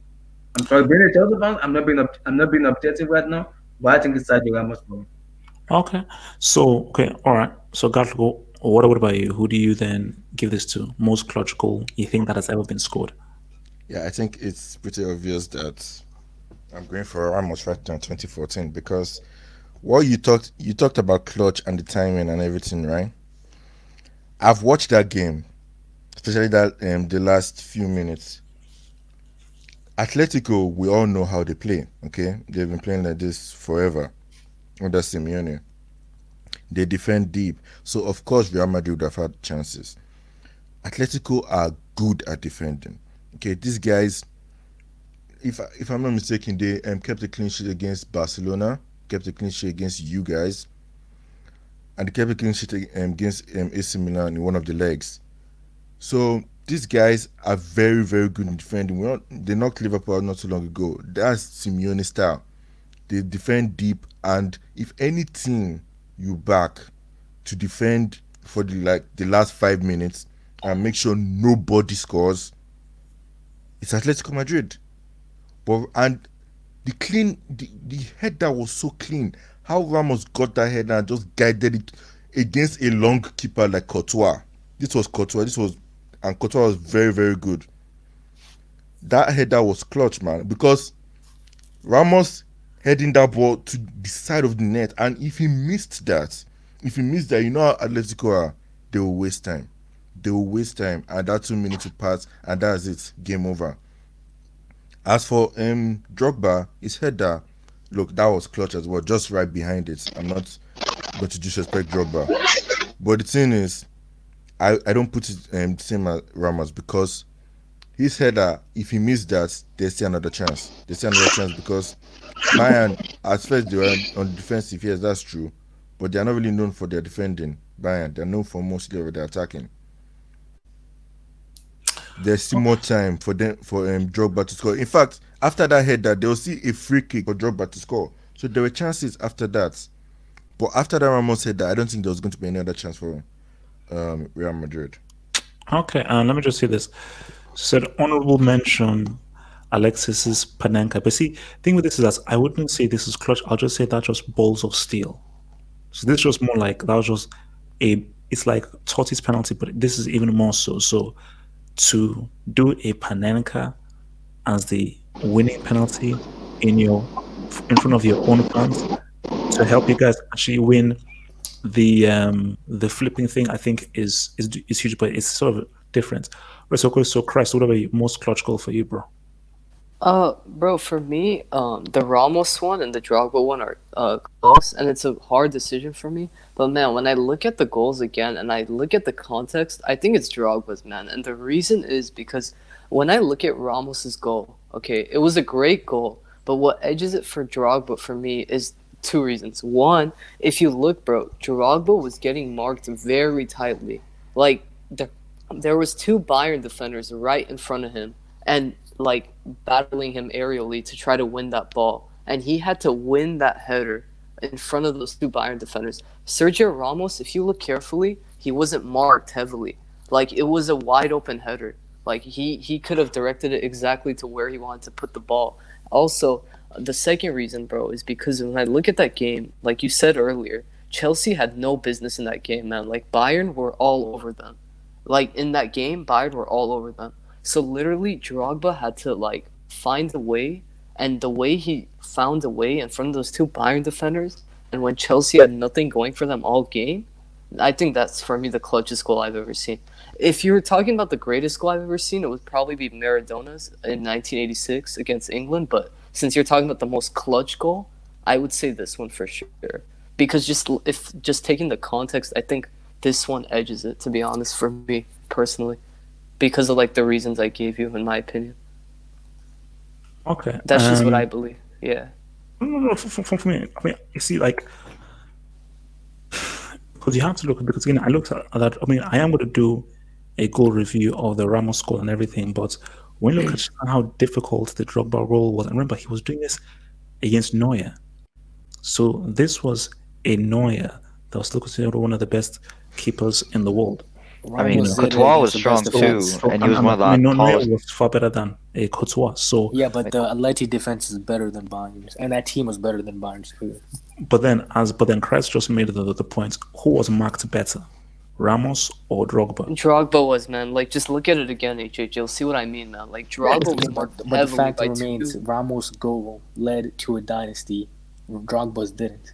Drogba's goal ended Chelsea's dynasty of competing with the big boys. But what I'm saying is, both of those goals were meaningful. One goal led to a dynasty. One goal gave a club their very first ever Champions League. You know, okay, but for you though, okay, so FG, so explain why you think Ramos's is the most clutch goal then. Look, man, I already said everything. It's like it's the fact that he brought Madrid's dynasty, their greatest ever era in club football ever. And even though Drogba's is up there, I feel like Drogba's goal ended Chelsea's dynasty, in which, like after that season, I don't think Chelsea ever started to buy world class players and compete to win the Champions League. I feel like that was like the end of the era, and whereas Ramos's goal started the new era. So I mean, if that's like I'm thinking of long term wise the goals.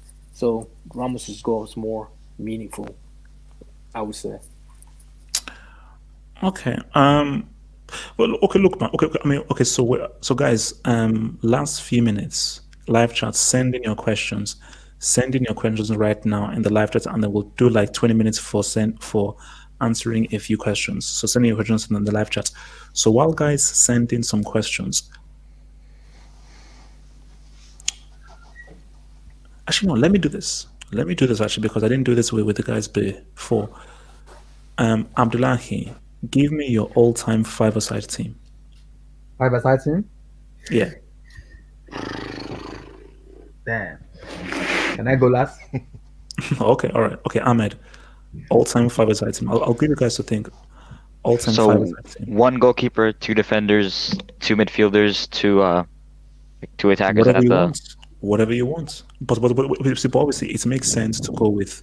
Now you can choose whatever you want, but it makes sense to go with a keeper, defender, midfielder, two strikers, or attacking midfielder and striker. But it depends. It depends. Like Storch didn't have a keeper for some reason. So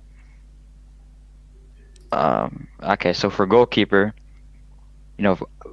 judging this on players, mostly that I've seen, I would probably say, modern era Neuer, at his peak is probably the best keeper during this time. Defense, Ramos, his defending is legendary. From what we've seen. Attack, you have to have Messi. Midfield, you have to have Zidane. How many is that? That's four Yeah. players, Yeah. and then Maradona. Now, my question for you is I've got two questions. You don't have a central midfielder. That's one. Two is, remember, this is five-a-side. Consider you have to have Messi. Bro, Now- it's now- 5 players, bro. Like, if you're gonna play with 5 players, and 3 of them include Zidane, Messi, and Ramos, I don't think you're necessarily gonna need a central midfielder. Smaller pitch. In fact, with less players, Messi has an even bigger impact. His playmaking. So I mean, I would, and his close control dribbling. Okay. Gatlock, five-a-side team. I don't really have a defender in mind, but Neuer, a defender, Lam, Messi, Ronaldo. I think you gave me 3, bro. I gave you 4: Neuer, Lam, Messi, and a Brazilian Ronaldo. So who's your 5th? I've not gotten a 5th yet for a defender. I can't think of one yet. Okay. Give me time for that one. Christ, give me your all 5. Your all-time top 5. Okay, man. So all time, I'll go Neuer. I'll go No. Ramos. Also remember, this is five-a-side. Think this is five-a-side. So Yeah. Okay. I'll go Neuer. Cause I need a keeper in my opinion. I think I need a keeper, and he's like the most sweeper goalkeeper possible. And for a five-a-side, that's what you need, I think. I would go with Ramos, Zinedine Zidane, at midfield. I would go Ronaldinho, and I would go R9. Because yesterday, man, I don't know if you remember, I did this yesterday. This time I'm picking my all-time. Yesterday I was just picking players I saw, but after doing some research and everything, I think this is the best possible five-a-side team. Right here. So let me ask you this. So why would you go for so why wouldn't you pick Messi? The reason I don't Ronaldinho and then over Messi. See, man, I told you this yesterday, I think. It's not that Ronaldinho is a better player than Messi. It's that for this certain situation, Ronaldinho is better than Messi because of his skill on the ball over Messi. So Okay, makes sense. FG. I'm gonna go with Neuer. Then for my center back, I'm gonna go with Nesta. Then I'm gonna go with Zidane. Then Maradona, and then Cristiano. Okay. Abdullahi, give me your top 5. Okay, mine is can you hear me? Yeah. Okay, my name is Peter Cech as my goalkeeper. Why? Why is that funny, man? No, it's just a typical answer from a Chelsea fan, bro. I'm surprised. Peter Cech is good, man. No, it's not that good a goalkeeper. I don't like that, man. Okay. So check. Okay, who else? Wait, Abdullahi. Peter Cech is good. Wait, Abdullahi. Please don't pick an all Chelsea team. No, I'm not picking out. This is all time. Okay, thank you. Serious, Peter Cech is good. He's very good. So Peter Cech for me. Pick Cech for me. Pick Cech, not the checker. Pick Cech. So my defender right now is Sergio Ramos. So my midfield is N'Golo Kante as the DM. So my 2 midfield is I'm gonna choose Xavi Hernandez, and the other midfield I'm gonna go Luka Modric. In the 9 I'm gonna go Cristiano Ronaldo. Do you have 6 or 5? 5. 1, 2, 3, 4, 5. It's 5 because Cech, Ramos, Kante, that's 3. Mm-hmm. Oh yeah, that's 6. Yeah. Oh yeah, another thing, bro. I'd probably swap Maradona because I said Maradona. I'd probably swap him out and put Ronaldo because I don't need my team to be crack addicts. Mm-hmm. I want to help him. Oh, respect Maradona. Why do you have to go for the personal stuff? Yeah. Okay. All right, Abdullahi. So who's your 5 then? My 5 is good. Let me switch back. So I'm gonna go with Cech as my goalkeeper. So Ramos as defender. So Kante, Iniesta, and as my second midfielder, I'm gonna go with Zizou. That's 3 midfielder. Then the last my number 9 is gonna be Cristiano Ronaldo. Wait, I think that was 6, wasn't Is I it? think No, that's 6. it? No, because you said Conte. You said Conte, Iniesta, Zidane, Cristiano. yeah. That's 4 already. Then you have Ramos and Oh. Czech. So that's 6. Okay, so okay. Let's just walk this slowly. So, Actually, I love Czech in it. goal. Okay. Ramos as your defender. Yes. Then who else? N'Golo Kante, 3, 3. So I choose like a Zizou as Zinedine 4. Zidane. Damn. Let me. So let me. I dare you to pick Drogba. Pick him. I'm gonna take out the next. I'm putting Ronaldo there. Another one number 9. Okay, so it's Czech, Yeah. Ramos, Yeah. Kante. Kante. So I have like Kante, Zizou, and that's 3. That's 3. No, that's 4. That's 4. That's now 4. So what's your 5th? So my 5th will be Ronaldo as my number 9. I need someone that was coming goals. I think Ronaldo in my team. Okay, all right, okay. I think this is easy. Dennis Irwin or Ashley Cole. Oh my god. Who the hell is Dennis Irwin, man? These English people, man. These English people. Look, don't be rude, bro. Don't be rude. Don't be rude. So It's tough, man. no, it's hard, man. Says AJ, you need to do a Chelsea hangout. No, I will do I it. mean, he does that every week. I mean, Exactly. FG, shush, Oh, man. shush, just shush, just shush. Okay, wait, Get lubricated at the bridge, man. because I think there was like a pretty good question. Because guys, remember, send in your questions, guys. Send in your questions. Your questions. But can we do like top 5 goalkeeper or top 5 strikers? What is it? Can we do like top 5 goalkeeper in the No. top 5? Because I see because I want to push that after because I want to talk about Okay. top keepers. wait. Maybe something else because Can we do top? Can we do worst 5? Because I have 2 in my head right now. That's 2. Let's do worst 5 and then maybe worst 5 and best 5. Or like top 5 players of all time. That's and the better. worst 5. look top 5 players of all. That's the thing that I need to really think about.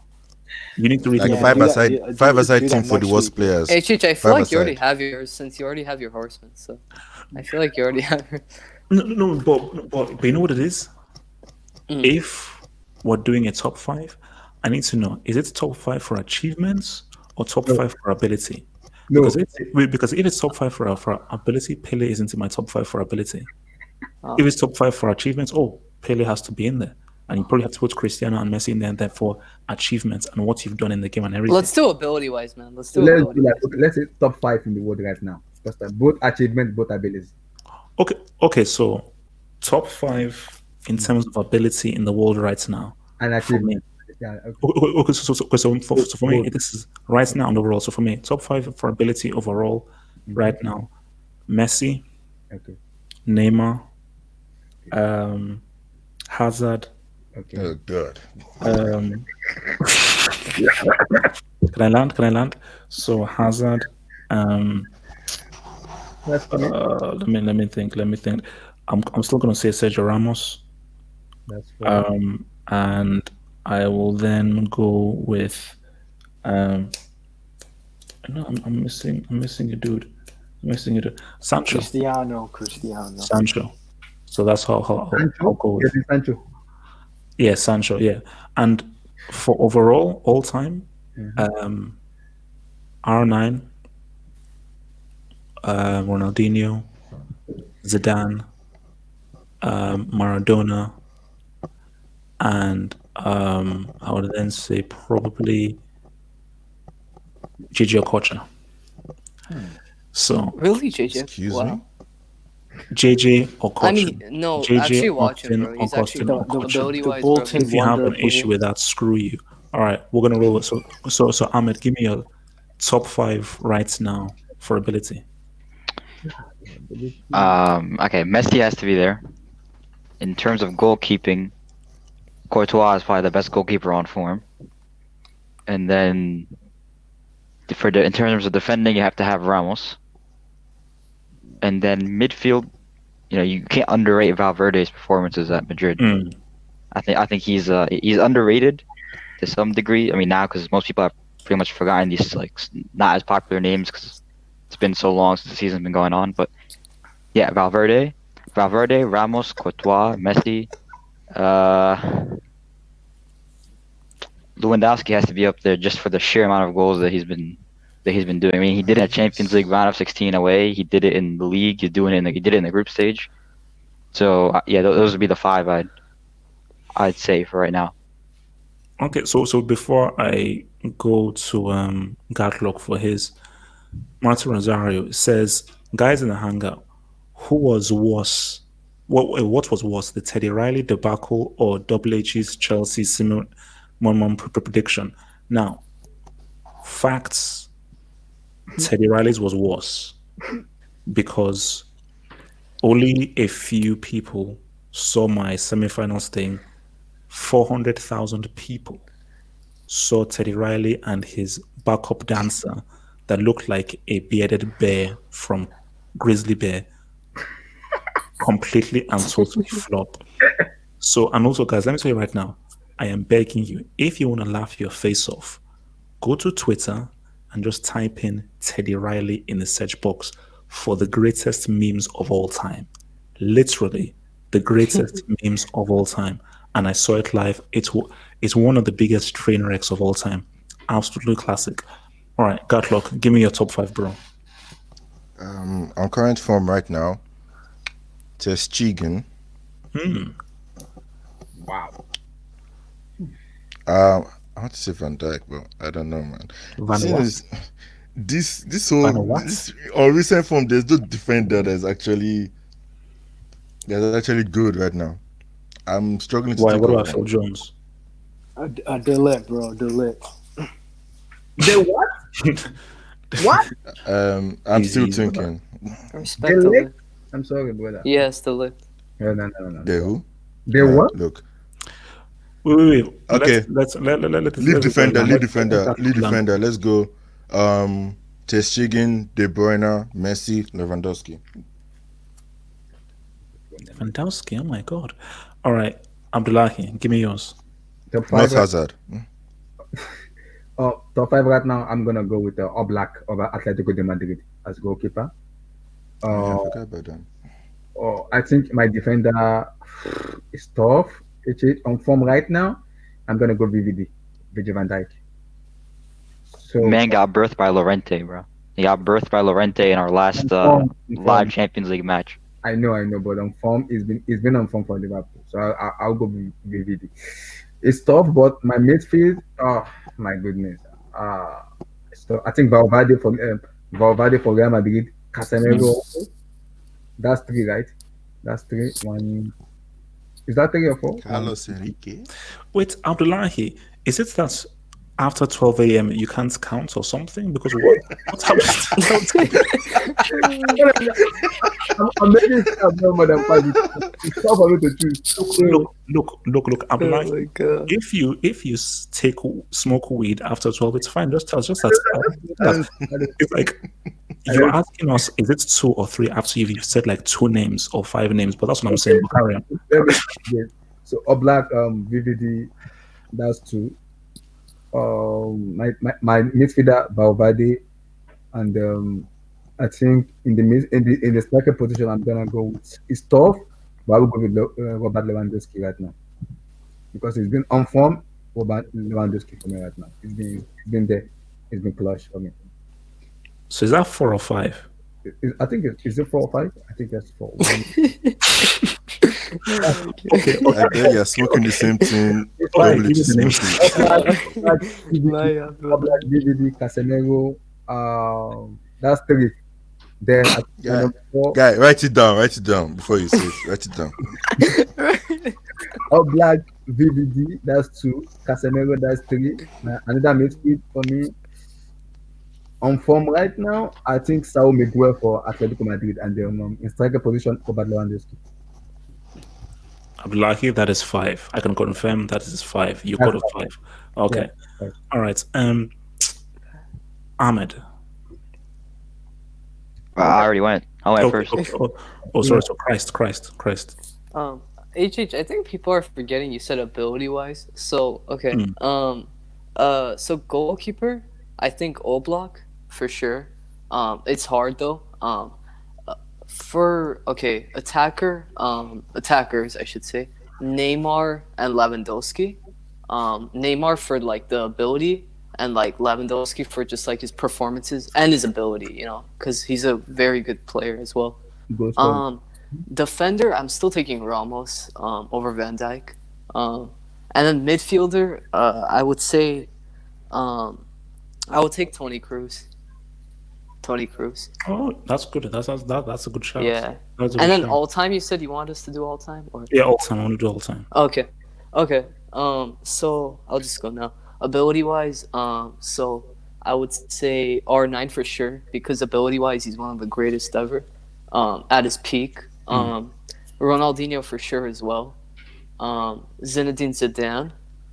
Maradona, and Ronaldo and Messi's tough for that fifth spot, but I would say ability wise, I think Ronaldo, because I think Ronaldo does have more skill than Messi, like in terms of like step overs and other skills. So I'll take Ronaldo, but it's close. You can go either way.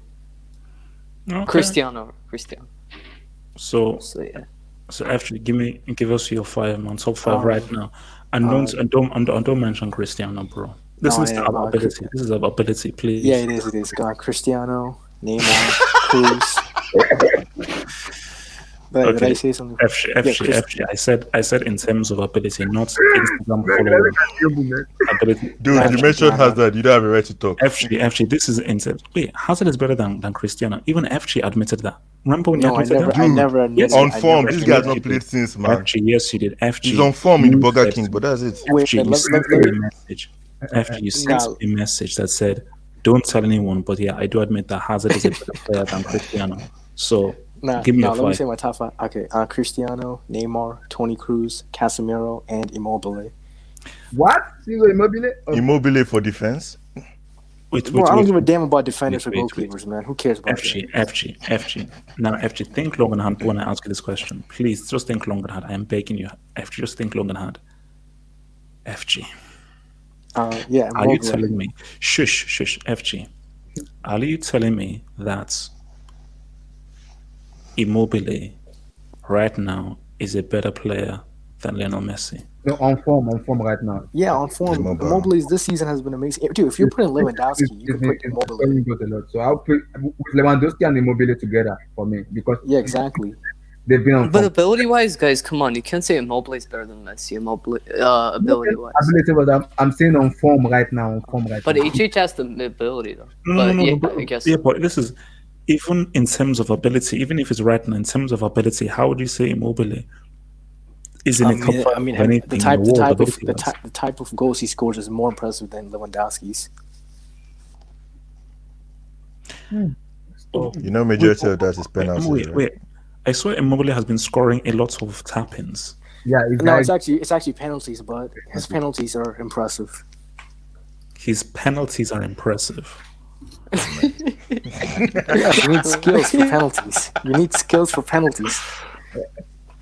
No, actually, don't give me that crap, bro. Please don't say that you need skill for penalties. It's 18 yards away. Put it in the net.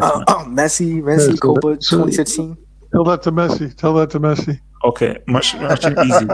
Okay, Machine, give me your top 5 right now. Give me your top 5 right now. My top 5 is Ter Stegen, Toni Kroos, Neymar, Ronaldo. Well, guess what? That's how I felt when you mentioned Hazard, bro. Like, seriously. Look, I'm thinking midfield. I think midfield. About this. I mean, I said Cruz, right? Man,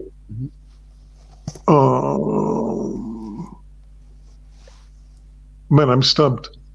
Midfield wise, I'm stumped. Did they say that you're stoned or you're stoned? Did they say you're stoned? No, I'm both. I'm a little stoned and I'm stumped. Okay. All right. De Bruyne is the option, Machine. De Bruyne is the option. De Bruyne is the option. Yeah, I guess. But or maybe Silva, actually. Bernardo Silva? No, for me, no. It's not being That is some Portuguese bias, bro. No. Sorry. It is. It's a bit of Portuguese bias, but you're talking about 5 aside. Okay, well, okay. If we're doing that, then I'm picking Chokeze then. So, okay, you know what? Since we're doing that, I'm picking Chokeze and Oh man, but I said, dude, did I say Silva? No, I should have gone.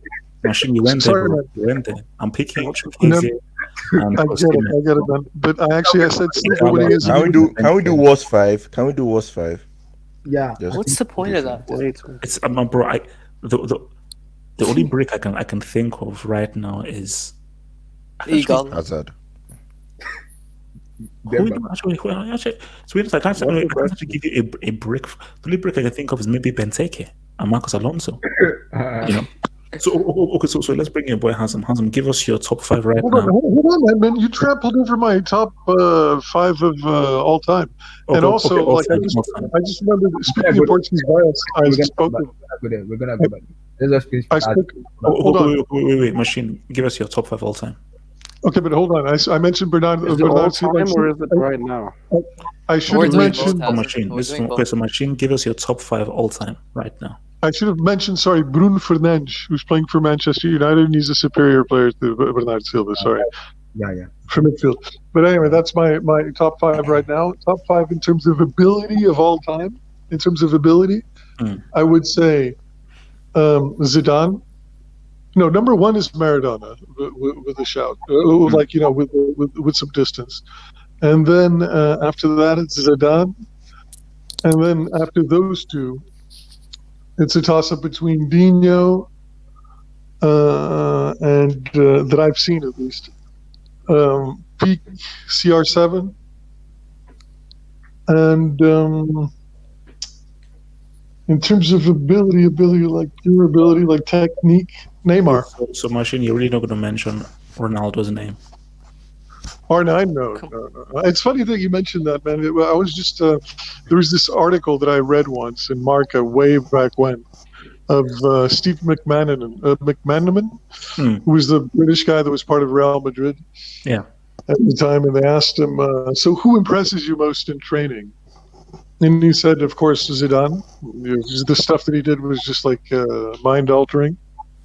And he's like, "Is there somebody that impressed you in the negative?" And he's like, R9. His touch is shocking sometimes, but you know what? Sometimes, but he then goes on to actually play the game, and he scores. So, who cares? R9 is overrated, man. Dude, no. R9 post injury was shockingly poor, often and frequently. And when he was at the top of his game, pre-injury, he had a really interesting union and fusion of Brazilian technique and ability with physicality that we had not seen prior to his arrival. And that's why I think he's talked up in the way that he has, because nobody had actually seen something like that. You know, you'd always associate Brazilian players with samba and, you know, the technique and doing a little circus routine, you know, that nobody else did. Like, you know, a Bebeto type player, but usually typically frail, not a lot of physicality, unless you count Pele from way back when. Even though he was a slight guy, you know, Pele. But R9 sort of like blew the lid off of that. R9 showed up and people were like, what the hell is going on? Because he had like components of the European game that was very, you know, the British game that was very physical and vertical and, and horizontal, you know, like just to get the ball and move up, you know, and also some degree of Brazilian technique. But I don't think he was the most technical Brazilian player of his era. Even I think Rivaldo was more technical than him. Dino was way more technical. You should watch Impossible Technique and see what he did for Inter Milan, bro. No, bro, R9's insane. Man. Okay, but hold on. I think I even question whether or not he's the greatest Brazilian striker of his generation, because Romario is a thing, and we all sleep on Romario. Yes, Romario's one of the greatest strikers of all time. Yeah, that's true. That's true. Definitely. Okay, well, Machine, you're wrong, but Before I go to Hazan, let me just hit the super chat from Martin Rosario. ... is your break HH. Just say his name. Laugh my ass off.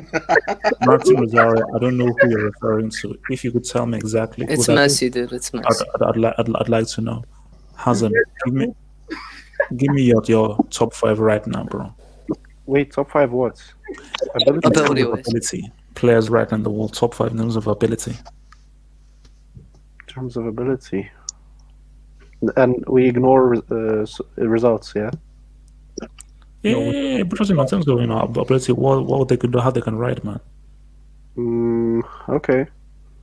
Then I'll go with Balotelli. The heck? What? What? I said in terms of ability, right? No. This is ability currently right now. What do you mean by current ability? Talent, right? Talent. We haven't been sniffing cocaine. But do you want results or ability? Guys, look. We can't have guys sniffing cocaine before we do this hangout, man. Please. Balotelli is one of the most. He's quarantined, bro. What do you expect? Hazem, it's a simple question. Did you sniff cocaine before you returned? Maybe in 2012, I mean, but not now. Good, thank you. Now, Hazem. No, a player's ability is different from his results. So what are you talking about? Okay, I'm going to go by results because you guys clearly don't understand your own question. Hazem, that's true.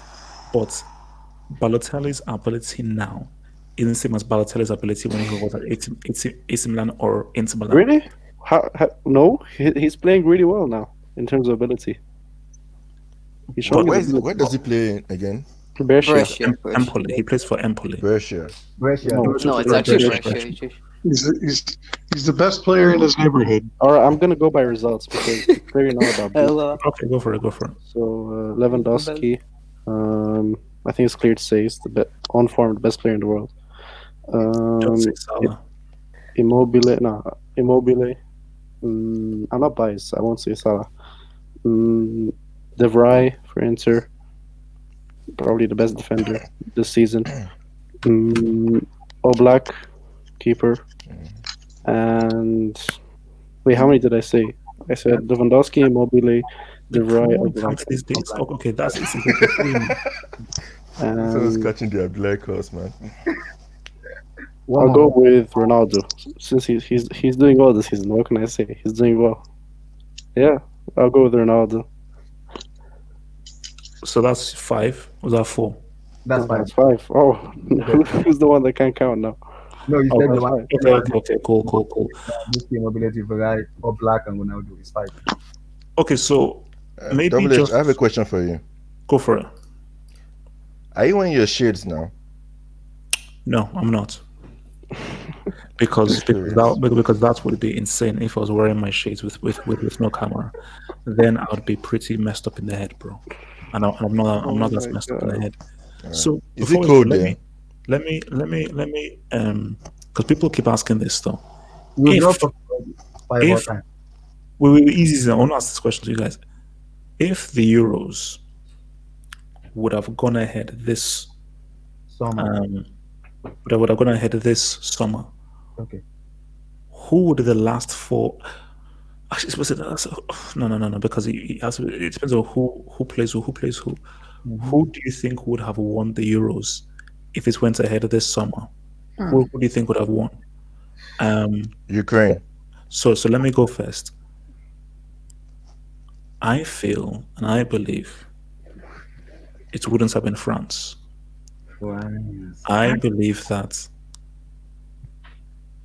I really believe that Belgium would have won this Euros. Oh my god! And can I land? Because Hazard's in there, right? Can I land? Yeah. Thank you. And do you know why? It would have rhymed based on all of the abuse and insults. Hazard would have been able to really show people what he was about after all of the insults. And based on what Belgium did in the World Cup, I just felt that this would have been the time that this golden generation finally said what's up. So for me, I think Belgium would have done it. Abdullahi, who do you think could have won the Euros this year? Ronaldo, I'm sorry to disappoint you. I'm gonna go with Portugal. Cristiano Ronaldo, because that team is complete. What? That team is a complete. Actually, that Portugal team is for me right now. If the Euro 2020 is being brought back to this summer, I think the Portugal team has the most complete team right now. They have the most. Bro, Ukraine finished ahead of them. What are you I talking know, about? but they have the most destroyed complete them. team. Now. They have the most complete team right now. They have the most complete team because and right now, Whoa, seriously? Ukraine? I have to check this. yeah, Ukraine finished ahead of them, ahead of Portugal. Yeah, Ukraine was fourth. I think Portugal was second. Wait, so Said said that Portugal would have won led by. So do you believe that Choke Cristiano would second have behind led? Ukraine. Yeah, for Ukraine I finished was first. even joking when I was saying Yeah, their Ukraine name, bro. finished first. Seriously. Ukraine finished first. Portugal finished second.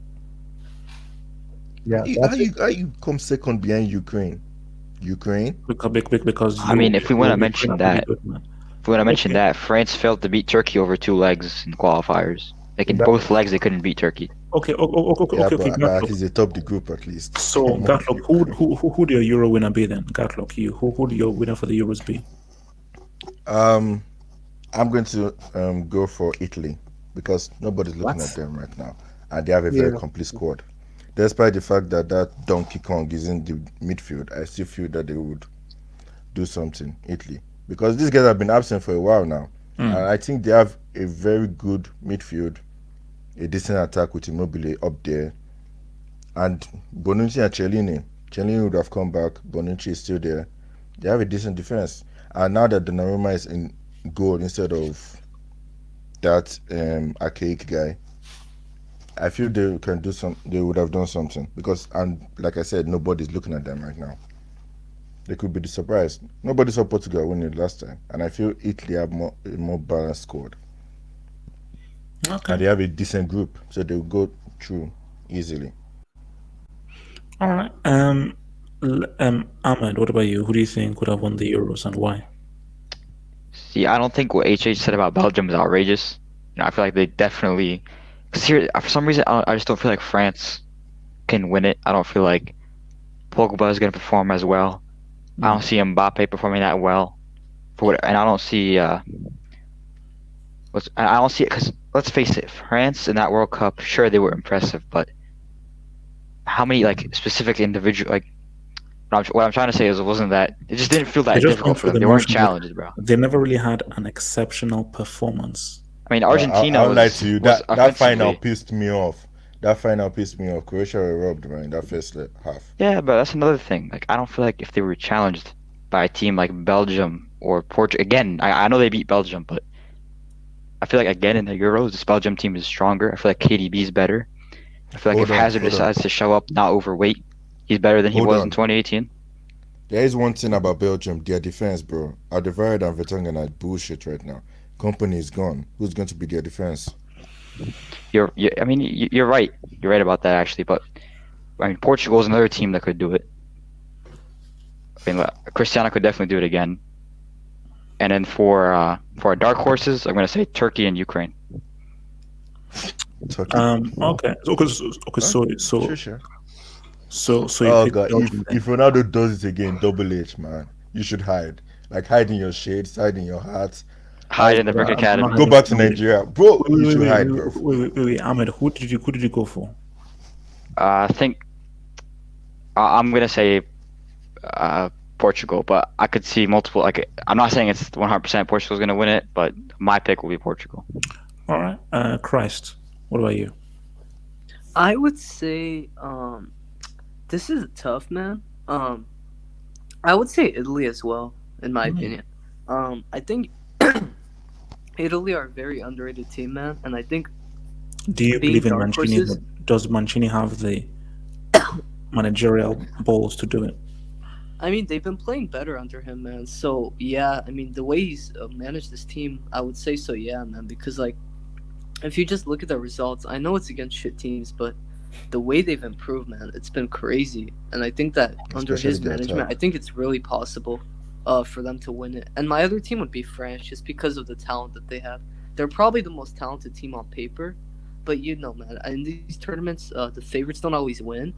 But yeah, I think Italy, man. Honestly, I think they're dark horses. I'm kind of biased too, because I'm an Italy fan, but I think they could do it. Because I'm an Italy fan. I am an Italy fan. I think they could do it. I mean, be proud of it, Italy fan, man.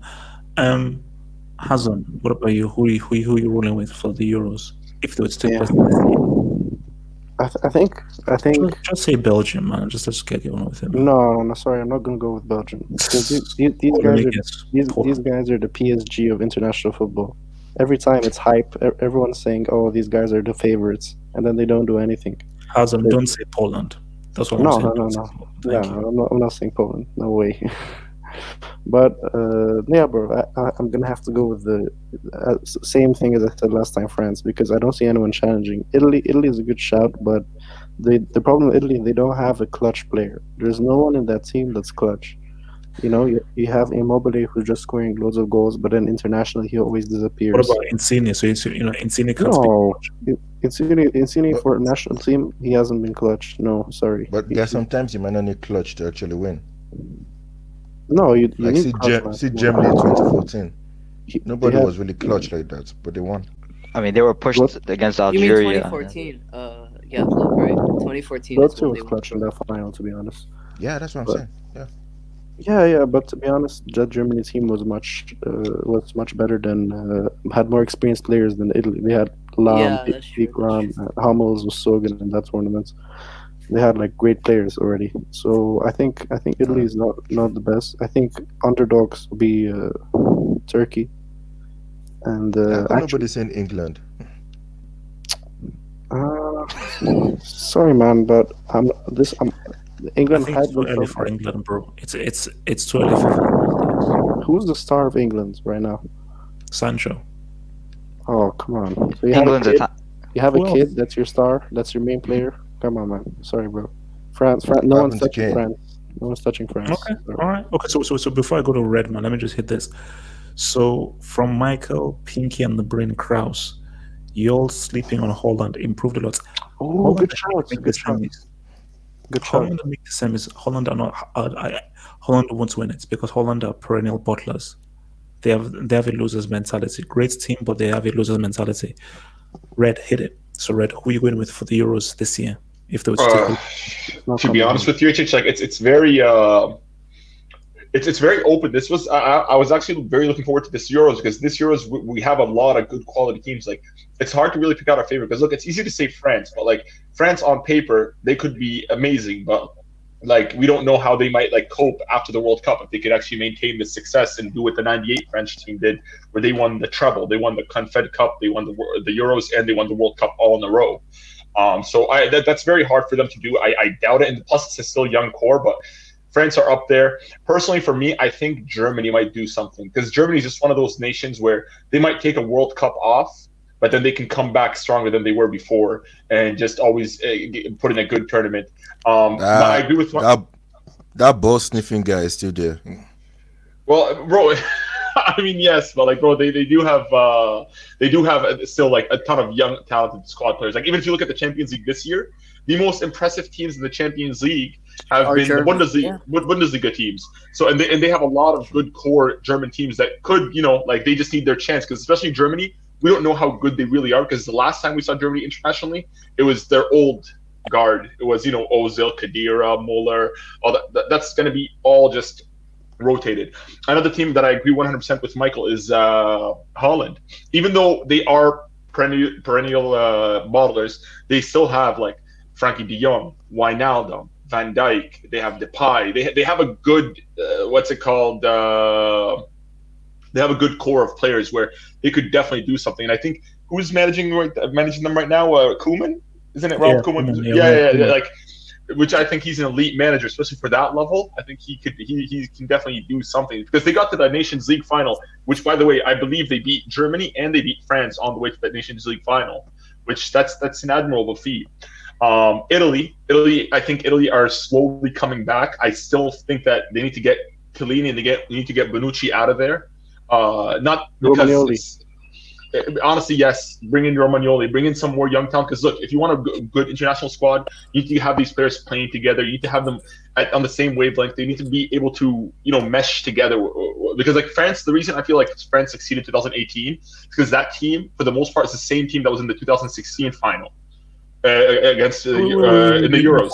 But Red, we have a lot of people saying that we are sleeping on England because they're saying Sterling, Kane, Sancho. Now, see, here's the thing. I do agree. look at their Look. defense, bro. The only thing I have a problem with in England is in England I don't feel like the team is ever united. Like when I see the German national team, you feel like these all are playing for the same goal. Like let's be honest, Sterling was a tap-in away from winning possibly the Ballon d'Or. Like he was so unlucky in 2018. I'll tell you why. One, Harry Kane could have easily squared it to Sterling against Croatia, and they would have been 2-0 up at that point, which would make life much harder for Croatia. He didn't, because of course Kane also wanted the glory. So when you have players with that kind of mentality, it's gonna affect the team. Aside from that, and I feel the clubs in England are much more divided than they are in any other nation. Like even in Spain, where you have Barcelona and Madrid, they could set their differences aside and play for Spain, even though they fundamentally politically they disagree. But they'll still. Whereas in England, you have ex-captains like Lampard, Gerrard, Rio Ferdinand. They'll all tell you this. When they were in there, they would all just go to their clubs, which I feel like that hinders in England a lot. So the only thing with England is like they're their own worst enemy. Like they have the talent, they have the quality. You have Sancho, you have Sterling, Rashford, Kane. You have Ruben Loftus-Cheek. You have only attack. Their talent is not balanced. Their talent is not balanced. Everything's in attack. No, but here's the thing: like with a good enough offense, that could be the best form of defense by just scoring goals, by outscoring the other team. It could get them over there. Because remember, guys, the Euros is just a 7-game tournament. That's it. 3 group stage games, 4 knockout games. You can get it done. And plus, their defense isn't that bad. They still have, I believe Pickford's a pretty good goalkeeper. I don't think he's the best, but I think he's pretty decent. Red. So, sorry, go ahead. Red. You said 4 knockout games, but some of those English players in the knockout games are kind of bullshit. Because think about it. Those guys, where I agree with you, bro. Like Kane has only scored 1 penalty in knockout stage. This guy's got knocked out against Iceland. Okay, I don't really want to they are good on paper, but I can never really get behind them like that. That 2018 World Cup, look at who they faced to actually get, and Croatia knocked them out. Well, see that, but here's we can't really take that away from them because you can only beat who's in front of you. So if those are the teams that they got, and they did get to a semis, look, because it's very easy. Let's not forget 2002 France team. Granted, they didn't have Zidane, but they had Vieira, Thuram, Abidal, Thierry Henry, Trezeguet. They had all these, and on paper they couldn't even score a single goal in the group stage. So it's just because you have those big names doesn't mean it's automatic qualification. You still have to get the job done. So for the fact that England did get the job done and they did reach the semi is a testament to how the quality they have. The only thing they need to do is, like I said, they need to really play for the team. It doesn't matter all those individual accolades. All that stuff doesn't matter when you're playing for your national team. For a club, sure. For a club, you want to win the Ballon d'Or. You want to win, the Golden Boot. Okay, but when it comes to wait. Sure. Let me bring this up. So what is England's best team? I think I'm actually missing some names. Who plays left back for these dudes? Left back. Who would be their left back? Chilwell. Ben Chilwell. Yeah. See, there's the problem. Relax. He plays well for Leicester. Relax. But let's be honest. They also have Alexander Trent Alexander-Arnold on the right back. Remove Pickford and put Henderson. Guys, who's in this midfield? Who else is in this midfield? Who? Grealish. Dyer. Grealish. You have. No, they actually have a decent midfield. Honestly, Henderson. You put Henderson, Madison. you Ruben Loftus-Cheek. You have Madison. You have Grealish. They have a pretty solid midfield. To be honest with you, you don't need a midfield of all-stars to win these trophies. Mount and Barkley. Easy.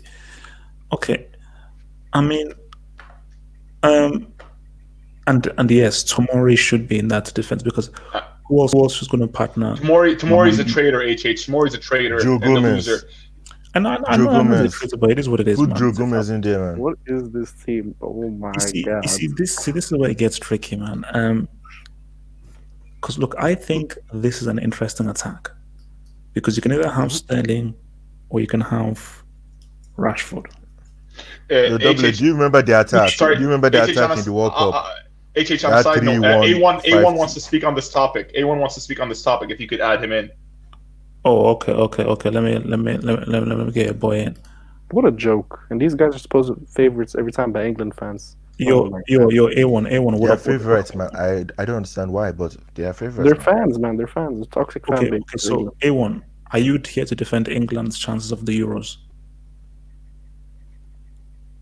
A1, 1-2, 1-2, 1-2, check 1-2, check 1-2. 3, 5, 5, 6. Hip hooray. I mean, Loftus Cheek. You think these guys are You clutch? see, this my thinking is that if somebody can tell me who is in this midfield, I'm not sure how this midfield can last against a French midfield, No a way. Dutch midfield, or any. Henderson, man, he's the glue.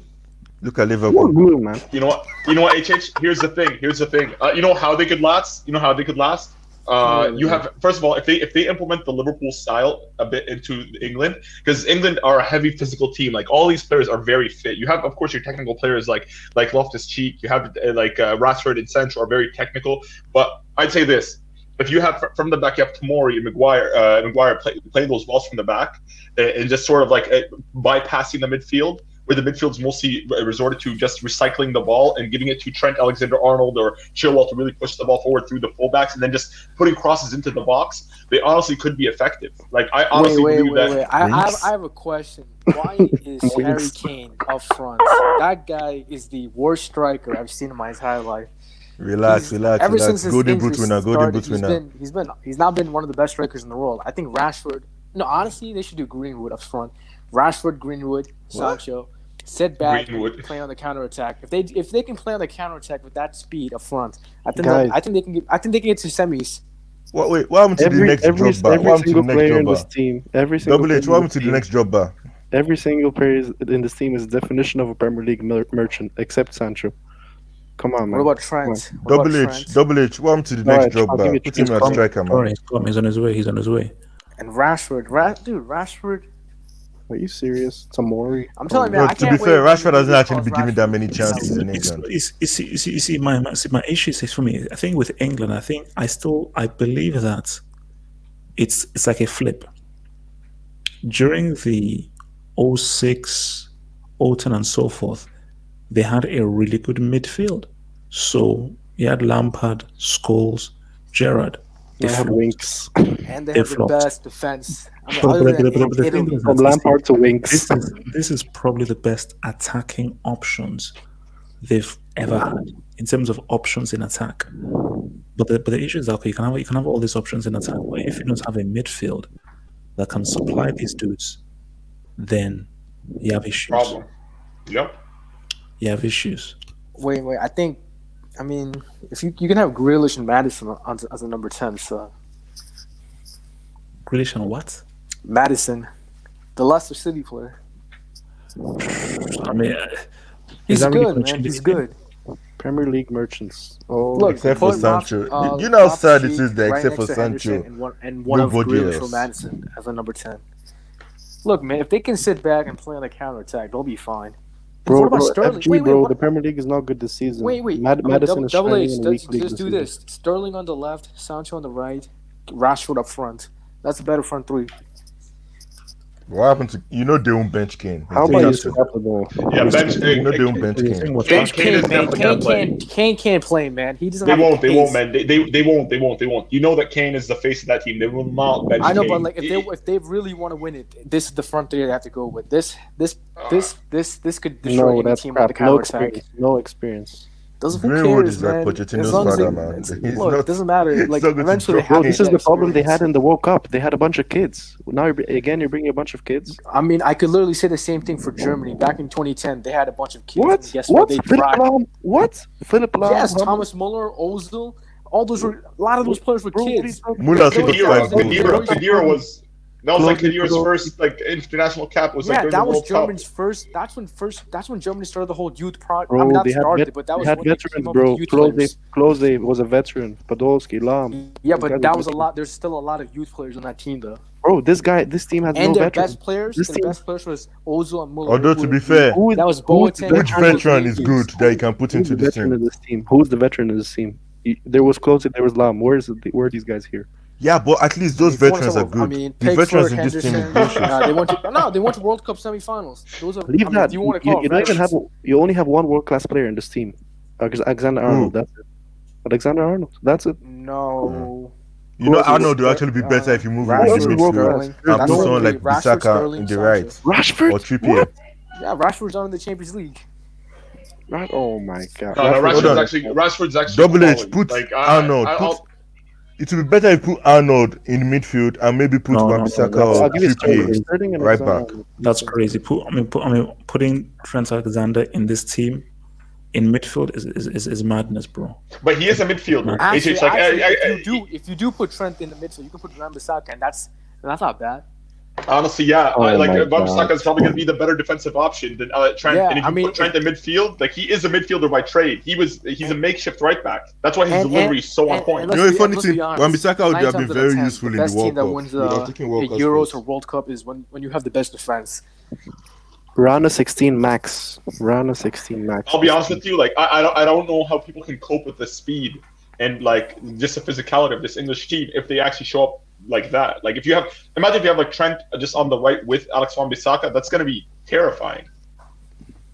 Like Trent, Yeah, it's terrifying on paper. It's terrifying on paper, red. But They we still did have to get actually it done. execute it. And Yeah, that's the thing. besides, when you get to knockout stage, you'll be playing a game every 3 days. The pace will run out at some point. Oh no, that's true, man. That's true. But wait. So what a waste. So what is Italy's team, man? Dude, bro. Italy only has that midfield, man, and that midfield is overrated too. Verratti, Jorginho, and what's that other guy's name? Sensi. Wait, what is it? Sensi. So I thought they were gonna play Barella. I thought they would play Barella. I don't know. Either. So who's I in think they goal? might play Who's in Barella. goal? Donnarumma. No, Buffon. He No. hasn't retired. He hasn't That's retired. Bro, he's not starting, bro. He's not starting anymore. What are you So talking who's about? the back four? Who's the back four? I think he's. Depends. See, that's the thing, man. They don't have. I can't think of any good Italian fullbacks. which is kind of funny because Italians were always produce the best fullbacks. Put Maldini. So suppose they'll go with a back three. Then Then so the we have- midfield is Verratti, Jorginho, and probably like Barella or something. Or Sensi.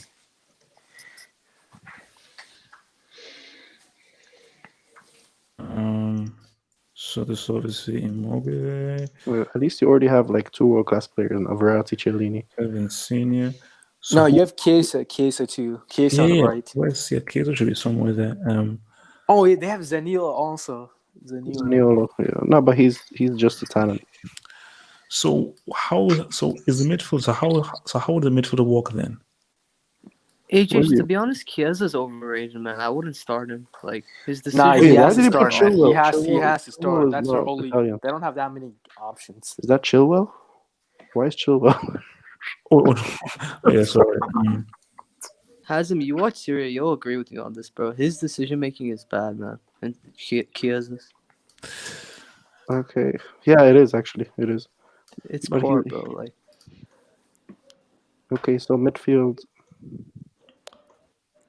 Rugani in the back. I don't know, HH. So Great. because this was so that's so would Italy go with a back three or a back four? Back 4 now. I think No. back four. Yeah, I don't think a back three won't work. They don't have Back that three won't many even- center backs. Go back to back 4. Put Biraghi Yeah, on it's the a left. back four, man. I don't think. Biraghi. Wait, can we think of any? Wait, what about is Florenzi still good or I don't know? No, he's not, but you can put him on the right and Biraghi on the left for Inter. He doesn't start, but Oh, dude, what about Pellegrini? Isn't Pellegrini Italian? yeah. Yeah, put him on the left. He's a good quality left Wait, back. so people are saying Florenzi. Pellegrini on the left. Left back. People are Luca saying Pellegrini. Yeah, he's good. He's a very good player. Plays for Roma. He's coming back to Juve. Okay, Okay. so Okay, put Sensi. Why not? Wait, I think since you have to play them deeper, Double H, the We- midfield three, they're like much closer together.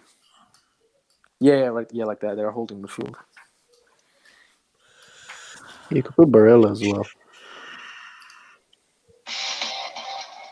wait, so would these guys actually do something? I suppose that maybe they don't really No, have. I'll tell you why, No. Double H. It's because Insigne and Immobile, they never show up for Italy. Yes, Yep. that's the problem. Yep.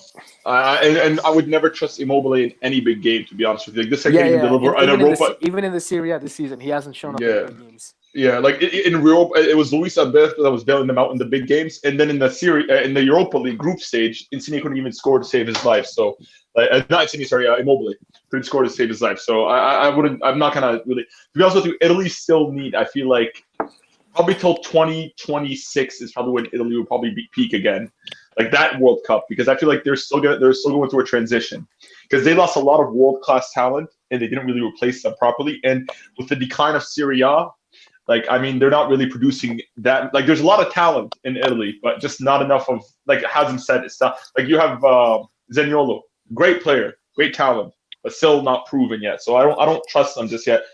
Especially when you compare them to, like, old school Italy teams like 2006. If you look at that team, that whole team was accomplished. Whether it's Pirlo, Champions League winner, Totti, Serie A winner with Roma. I agree with Red. You have Luca Toni, which was also another proven People striker. on the live comments, Bernardeschi is not getting anywhere near this team. He's on the bench. He's on the So bench. this is the problem with this Italy team. They don't have a good attack, and they don't have depth. They don't have depth in attack. They don't have depth in attack. They have Bernardeschi on the bench, El Shaarawy or whatever, who's playing in China.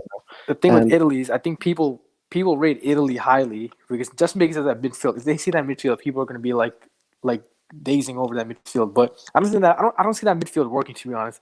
I don't think Verratti's going to have a good tournament in the Euros.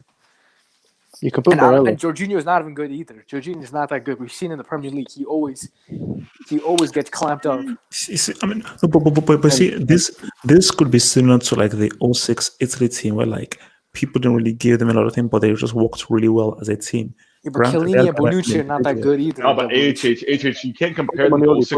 Like 06's team, AHH was stacked from front to back. Like they had arguably the best keeper in the world. You had Nesta, you had Cannavaro. Remember, Del Piero was on his way down.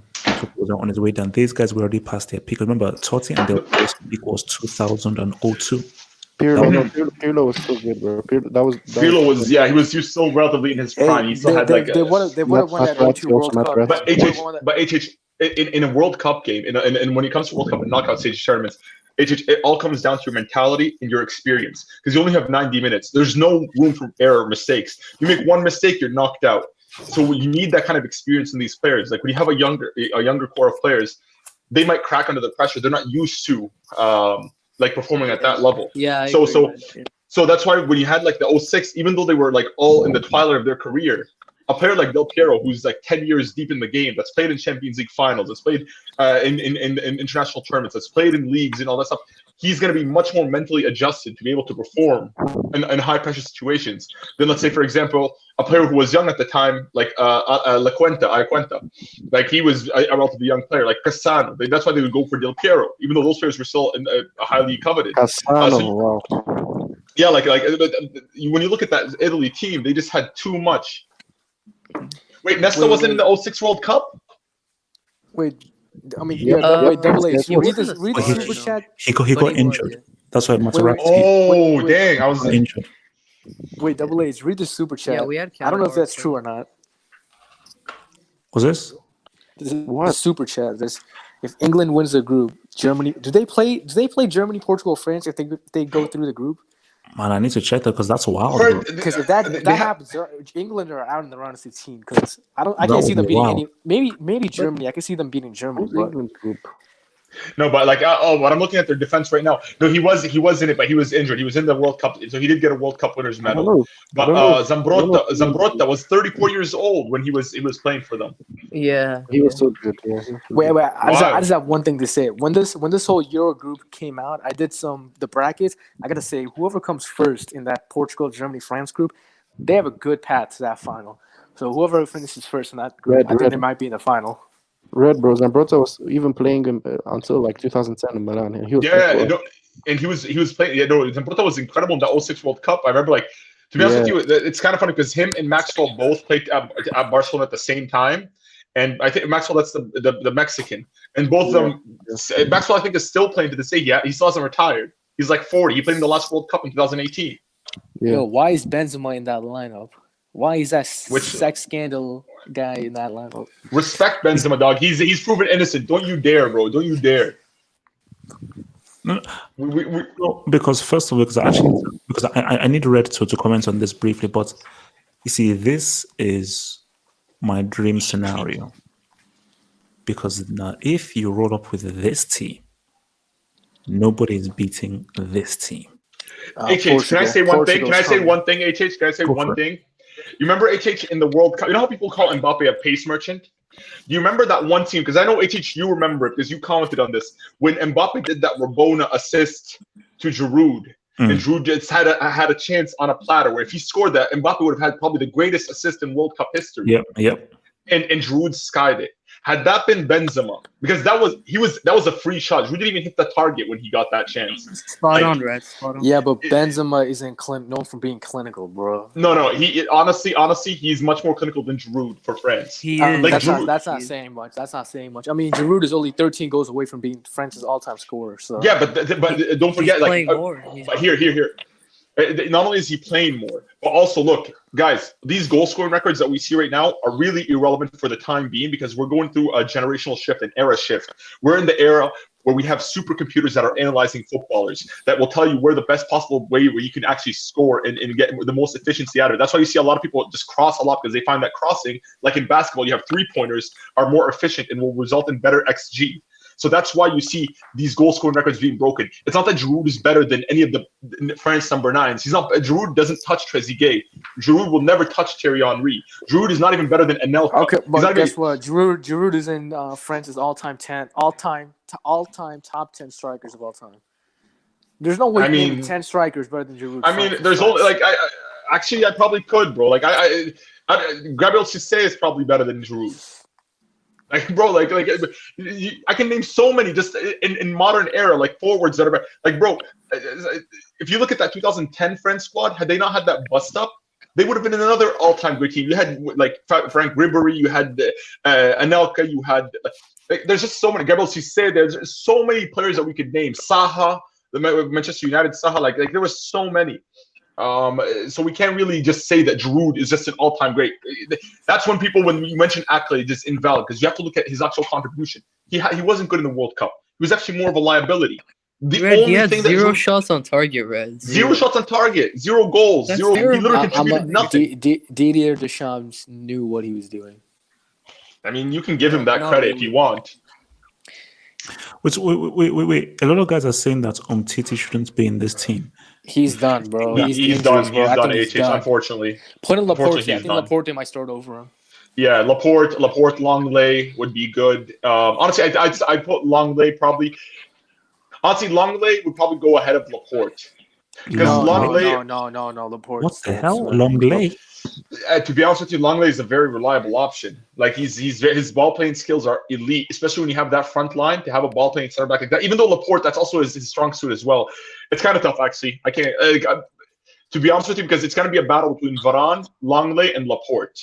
I feel like Varane's going to automatically get a spot because he's a World Cup winner and he plays for Madrid, so I don't think he'll drop him. But like, I don't know, man. Like, because I know Laporte gets a lot of praise, but that's only because he plays also for City, which City performs great as a whole team, not just down to him.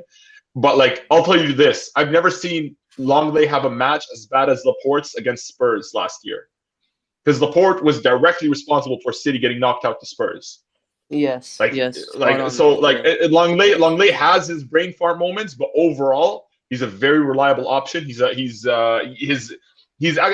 I agree with Tail Hydra. Very underrated defender. Like very underrated. Like he only gets hate right now because the standard for Barcelona is so high. Barcelona, they have to win every trophy every year, or else their players are going to get shat on because it's another wasted year for Messi's legacy. But Longley, if you actually watch him, like he's been consistent from when his days at Sevilla to Barcelona. Red. Wait, Easy. Okay. I'm confused. So Red, are you really going to tell me you would trust Longley as a starting defender in a major tournament? I mean, Here's the thing, next to Varane, Pavard, and that's the thing. Is like you're looking at that whole squad. HH. You have Longley partnered up with Varane, right? And then in front of them, don't forget you have Pogba, Conte. Like that midfield will aid a lot because France. The best thing about them in the World Cup is they worked as a unit. Like I know earlier I was hearing you guys saying that France didn't have anybody clutch. The contrary, France's whole team was clutch. If you look at every single round, a player or two showed up. In the group stage, Pogba was star of France. He's the one that got them through the group stage. You got to the round of 16. They played against Argentina. It was Mbappe and Mbappe that really showed up. Mbappe and Pavard both.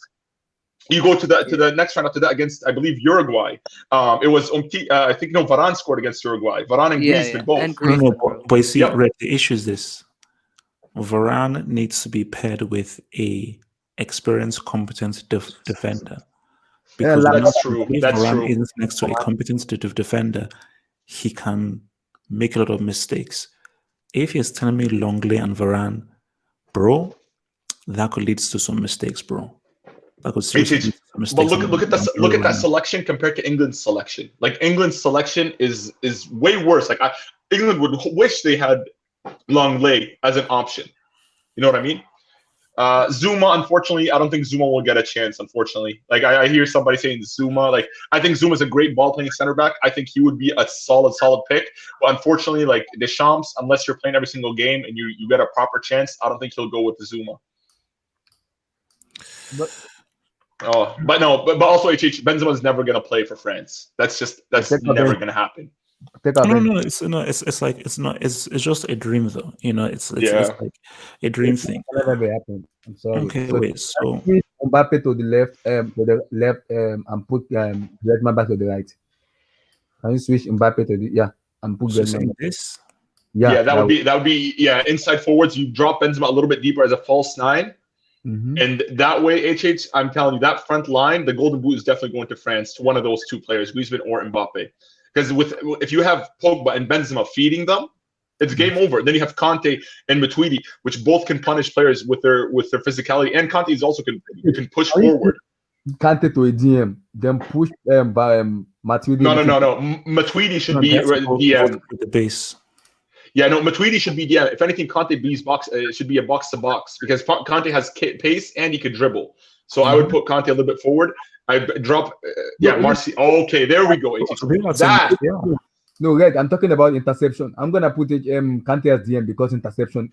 Matuidi cannot intercept, so I'll put Conte a little bit back as a DM. Then put Matuidi behind beside Pogba because N'Golo Kante can come back. He can run forward and come back and intercept any ball. So I have a reliable DM in my back, a very good DM with Laporte, with what's called Longley and Varane at the back. I have someone at the back as my DM, that's N'Golo Kante. So I'm gonna put Matuidi and Pogba together as just like a supporting midfield. Then put Kante back as a DM to support them. When they go forward, you have someone at the back who's gonna support you. Exactly. So yeah, exactly.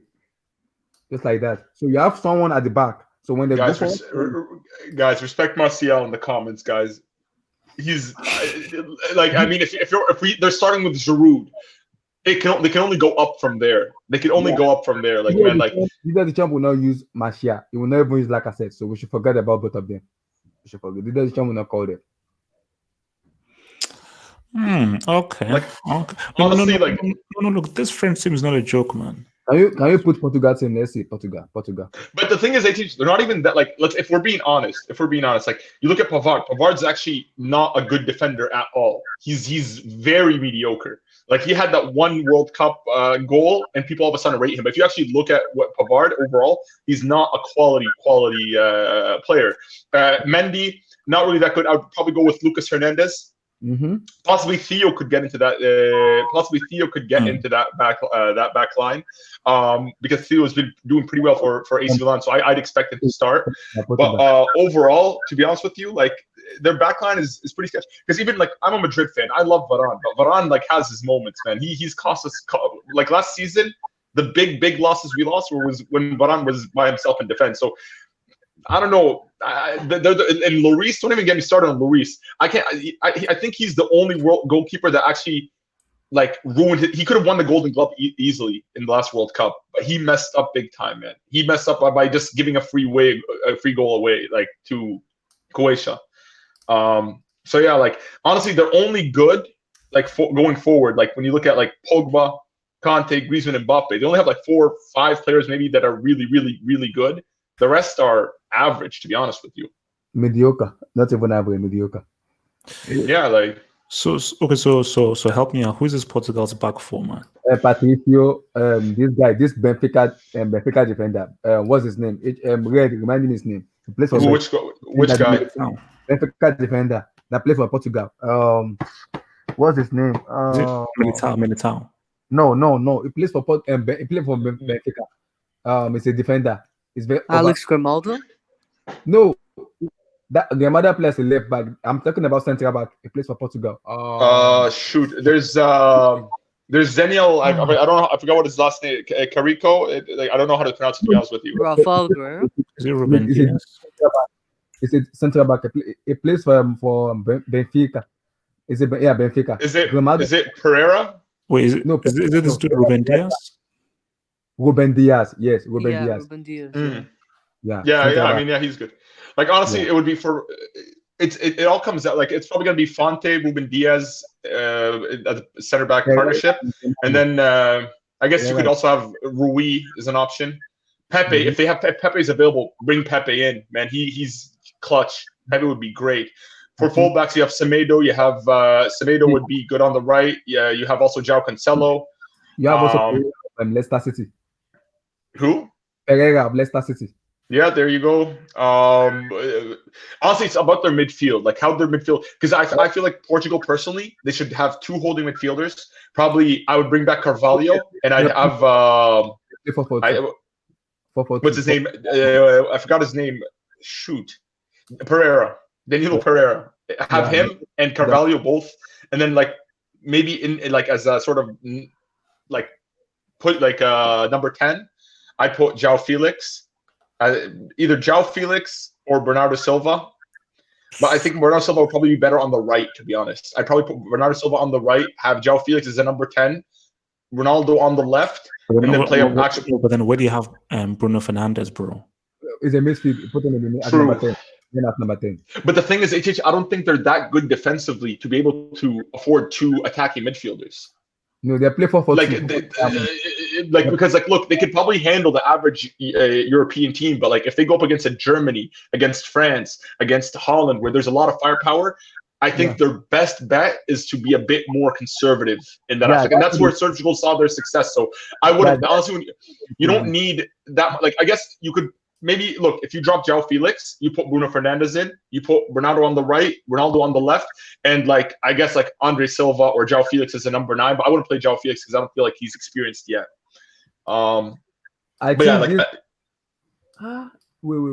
think actually they play 4-4-2 diamond, so you can put a diamond 4-4-2 because they don't play 4-3-3. They play 4-4-2 diamond.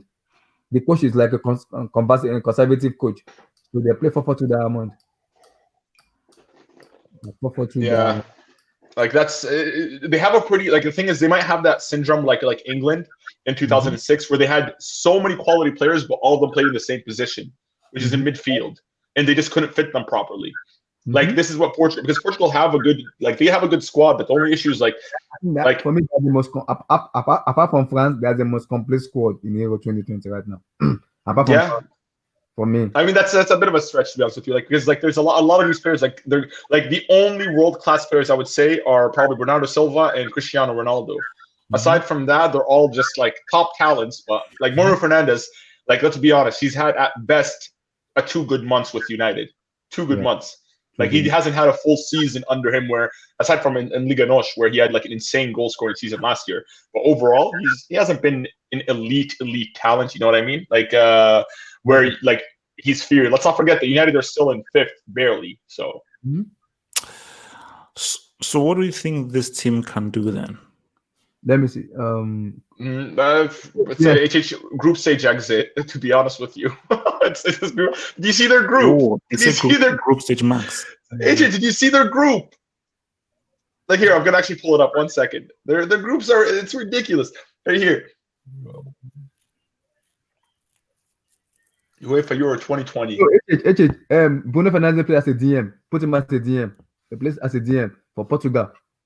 Ruben, this one I'm talking about. Ruben Neves. Bruno Fernandes as a DM. No, Ruben Neves of Wolverhampton Wanderers. He plays as a DM. So who plays midfield with Carvalho then? Carvalho played together with Bruno Fernandes. William Carvalho. Carvalho of Sporting Lisbon. Yeah, here, HH. Check this out. Their group as it is right now, it's Portugal, France, Germany, and then the fourth team hasn't been decided yet. But like, so they're in the group with Portugal, France, and Germany. Now, the only way Portugal could go through, because I honestly don't think that they're going to have a positive record against France and Germany overall. The only way they can get through is by being like the best 3rd place team, which I think they can get that. But I think who's in the group again? Portugal, France, and Germany. The 4th team hasn't been decided yet. The 4th team could possibly be, looking at it, sorry, I'm just going to see what's A and D. I think, is it Republic of Ireland or Turkey? Yeah. So it's going to, if they get Turkey, then it's over. If they get Turkey, then there's no way that Portugal can get like the best results. Like Turkey's a tough team. It's tough. HH is tough. So yeah, like to be honest with you, HH, like the only way, like unless because Germany is a wild card right now, because Germany could either turn up and be one of the best teams in the tournament, or they could be still washed. Like they're not back to their best. Yeah. If they're still washed, then I believe Portugal can make it through. If not, it's going to be very hard for Portugal. Because like I'm looking at this team, like aside from I don't trust anybody on this team aside from Ronaldo and Bernardo Silva. Everybody else is 50-50. Bruno Fernandes also a little bit. In terms of I can't trust him yet. Honestly, no. Actually, one more player, William Carvalho, because Carvalho always turns up. Yeah. So he plays beside Bruno Fernandes, who Ruben Neves of Wolves plays a DM for Portugal. So they play for Portugal Diamond. Wait. Everyone needs to shut their mouths and let me talk right now. Because this is some bullshit I'm fucking hearing. What the fuck? First of all, that right back spot, Samito is. I'm sorry, Samito is not a right back. It's either Cancelo or Ricardo Pereira. That's a fact. Take out Samito. Just take out Samito. And Pepe is not starting. It's going to be either Fonte or this Benfica or Porto player. That's what we said. Fonte and Ruben Diaz. No, it's not Ruben Diaz. Ruben Diaz always starts. It's going to be. There's another young defender coming up. His name is Ferreira, but no. I think it starts with an F. Ferreira, but Pepe's not starting. It's going to be Fonte and Ruben Diaz. Then the midfield. Moutinho is not starting. The midfield is going to be Carvalho, Bruno Fernandes, and maybe Ruben Neves. Ruben Neves. Actually, I forgot about Ruben Neves altogether. And the thing is, what do you call it? Joe Felix is not going to start. It's going to be Cristiano and Guedes up front. Yeah, Guedes. Bernardo on the right. But Guedes is ass. Remember how much you hyped up Guedes before the World Cup, and you were saying that it's gonna come home because But in the Nations League, he came up good. He came up good in the Nations League. Yeah. Thing with Joe Felix is not gonna start. He's gonna come off the bench. Bernardo is gonna be on the right. They play for Portugal Diamond. FG. They play for Portugal Diamond. They don't play like 4-3-3. They play Diamond formation. You know the coach. They play 4-4-2 or like Diamond. Like Cristiano and Guedes up front. Yeah. So FG. Let's just say they play that team. Do you still think they're good enough to get through Germany and France and possibly Turkey? Dude, Germany are bad. I don't know what players do Germany have. Their defense is bad. Their midfield only has Germany. Toni Kroos. You never write off Germany. And You never write attack, up Germany. No, Germany have been awful in the past 2 tournaments. And Germany's attack, they have Wait, no one. past 2 tournaments, bro. They won like in 2016. They lost to France, which is a quality team, and they lost like Dude, what 2-1 they barely got past the worst Italian team of all in history. And then in the World Cup, they got knocked out in the group stages. Whereas that Portugal team in 2018, they beat Spain. I mean, they drew with Spain. Semedo from the right back. Put out Pereira of Leicester City, please. Look, all I'm saying is, man, Take like out Semedo, Portugal. put Ricardo Pereira on the right back. Put out Pereira of Leicester City. Yeah, Pereira of Leicester City. And take out Moutinho, man. It's gonna be Carvalho, Ruben Neves. Yeah, Moutinho is not playing. Moutinho is definitely not touching that starting 11. It's gonna be put Fernandes in where Moutinho is. Put Fernandes where Moutinho is right now. Yeah, Fernandes already there. Put Fernandes already there. Yeah. Fernandes is the attacking midfielder then. No, that's gonna be Bernardo Silva is gonna be there. Switch Fernandes and Bernardo Silva. Switch them, yeah. So play Fernandes in the midfield and put Bernardo Silva as number 10. Like yeah. And then take out Felix and put in Guedes because Felix is gonna come off the bench. Guedes? Yeah. Guedes was good in the Nations League. Even though he was awful in the World Cup, he was good. Yeah, he hasn't been good for Valencia. Hey man, it's like when he plays for Ronaldo, he'll clutch up. Like honestly, I'll take Andre Silva over Guedes. Look, man, I'm not too sold on this team, man. Me neither. Like that's the thing is like they're just like there's talent there. There's a ton of quality there. It's just that like the only thing that worries for me for this team is that defense because I feel like Fonte is way too. Guerrero's ass defensively. His best contribution to Dortmund is it's his attacking progress. He's he's a left winger more than a left back. Okay, then if you don't want Guerrero, you can put Cedric in. Cedric is good too. I guess, yeah. The fullbacks. Portugal have great fullbacks. Only thing I'm worried about is the center backs because Ruben Dias is their best center back. Fonte and Pepe are too old. They need a new young defender coming through, and I'm glad that yours got postponed. So it's more time for another player to come through the ranks. You fix that by put Carvalho instead of Neves. William Carvalho has been quality for Betis. He's been amazing for Betis, and in the World Cup 2018 against Uruguay, he was Portugal's best player. Yeah, I think. Yeah. I think I think Ruben Neves also is good as a DM, not as an attacking midfielder. It's good as a DM. Look. This Portugal team is slapping Germany. I don't care what anyone says. Germany are getting slapped by this team. I'm sorry, Germany have no good players. They only have Toni Kroos as their only world-class player. I can't just wait for the hero, please. Hero, can Hero? Bro, I will look. I've learned a lesson. I will never write off Germany. If you look at Germany's record over the past 30 years in tournaments, easily the best team amongst the bunch. They always reach finals, semis. Literally only one. They got group stage exit. I think it's all dependent on what you do on the day because again, like the team on paper isn't necessarily the team that will go ahead. And not to mention this Portugal team. They're coming back from 2 trophies they've won, Euros and Nations League, so they have more confidence than Germany. And not to mention, it's not just one third place that goes through. It's like 3 or 4 third place teams that go through. Bro, but even like let's say for example, with all due respect to Cristiano Ronaldo, like bro, he's gonna be 36 next year when he's playing in the Euros. Like that's gonna be like bro, like it's a lot of pressure to put on him because like I honestly don't see where the goals are coming from. Guedes is not a lethal goal scorer. Bernardo Silva is not a goal scorer. Delivering. In terms of delivering, I trust Ronaldo. Yeah, someone will deliver. He's gonna deliver, man. He's gonna deliver. And plus, I cannot wait for the Portugal-France game. I feel like that is the Euros final game. Literally, as we speak, I'm sitting here in a Cristiano Ronaldo jersey from 2018 World Cup. Coincidentally, but I'm telling you, I'm a huge fan. I would wish if Ronaldo wins, nothing would be better. But I highly doubt it, man. This is it now. If Ronaldo wins the Hero for next year, I want the 2-page apology for Ronaldo. I don't want any excuse. If Cristiano Ronaldo wins the Hero again, back to back, I'm sorry. I'm done. Look, Abdullahi. 36 years old. It's never happening, bro. 36 years old too. Even if he does win the Euros, bro, he's won it before. Ronaldo can only go up in one. There's only one way Ronaldo can amplify his legacy is by winning a World Cup. And he's gonna do that. He's gonna do that too. If he wins the World Cup, that's the only way. But winning 2 Euros, bro, I'm sorry, 2 euros, €1, it's cool. But he can win as many Euros as he wants. 80 euros does not equate to one World Cup. Yes, 30 it does. euros Yes, does it not equate does. to one Yes, World it Cup. does. Yes, it does. No. See, look. It's always look. The Euros are good for HH. Like the thing is, for Ronaldo, it's always great because that's his country's first ever trophy. The fact that he will go down in history as the player that captained his team to their first ever international trophy, that alone is gonna amplify his legacy. But to really end any debate or discussion for him or Messi to put the other one in the dust, they have to win a World Cup. Because if Messi wins a World Cup, there's no more Messi Ronaldo debate. Ronaldo wins a World Cup, no more Messi Ronaldo debate. It's done. The only thing that Ronaldo's I've got to head up, man. I'll see you all on Monday, man. I'll see you all on Monday. I've got to go on Monday and read some Naruto manga, man.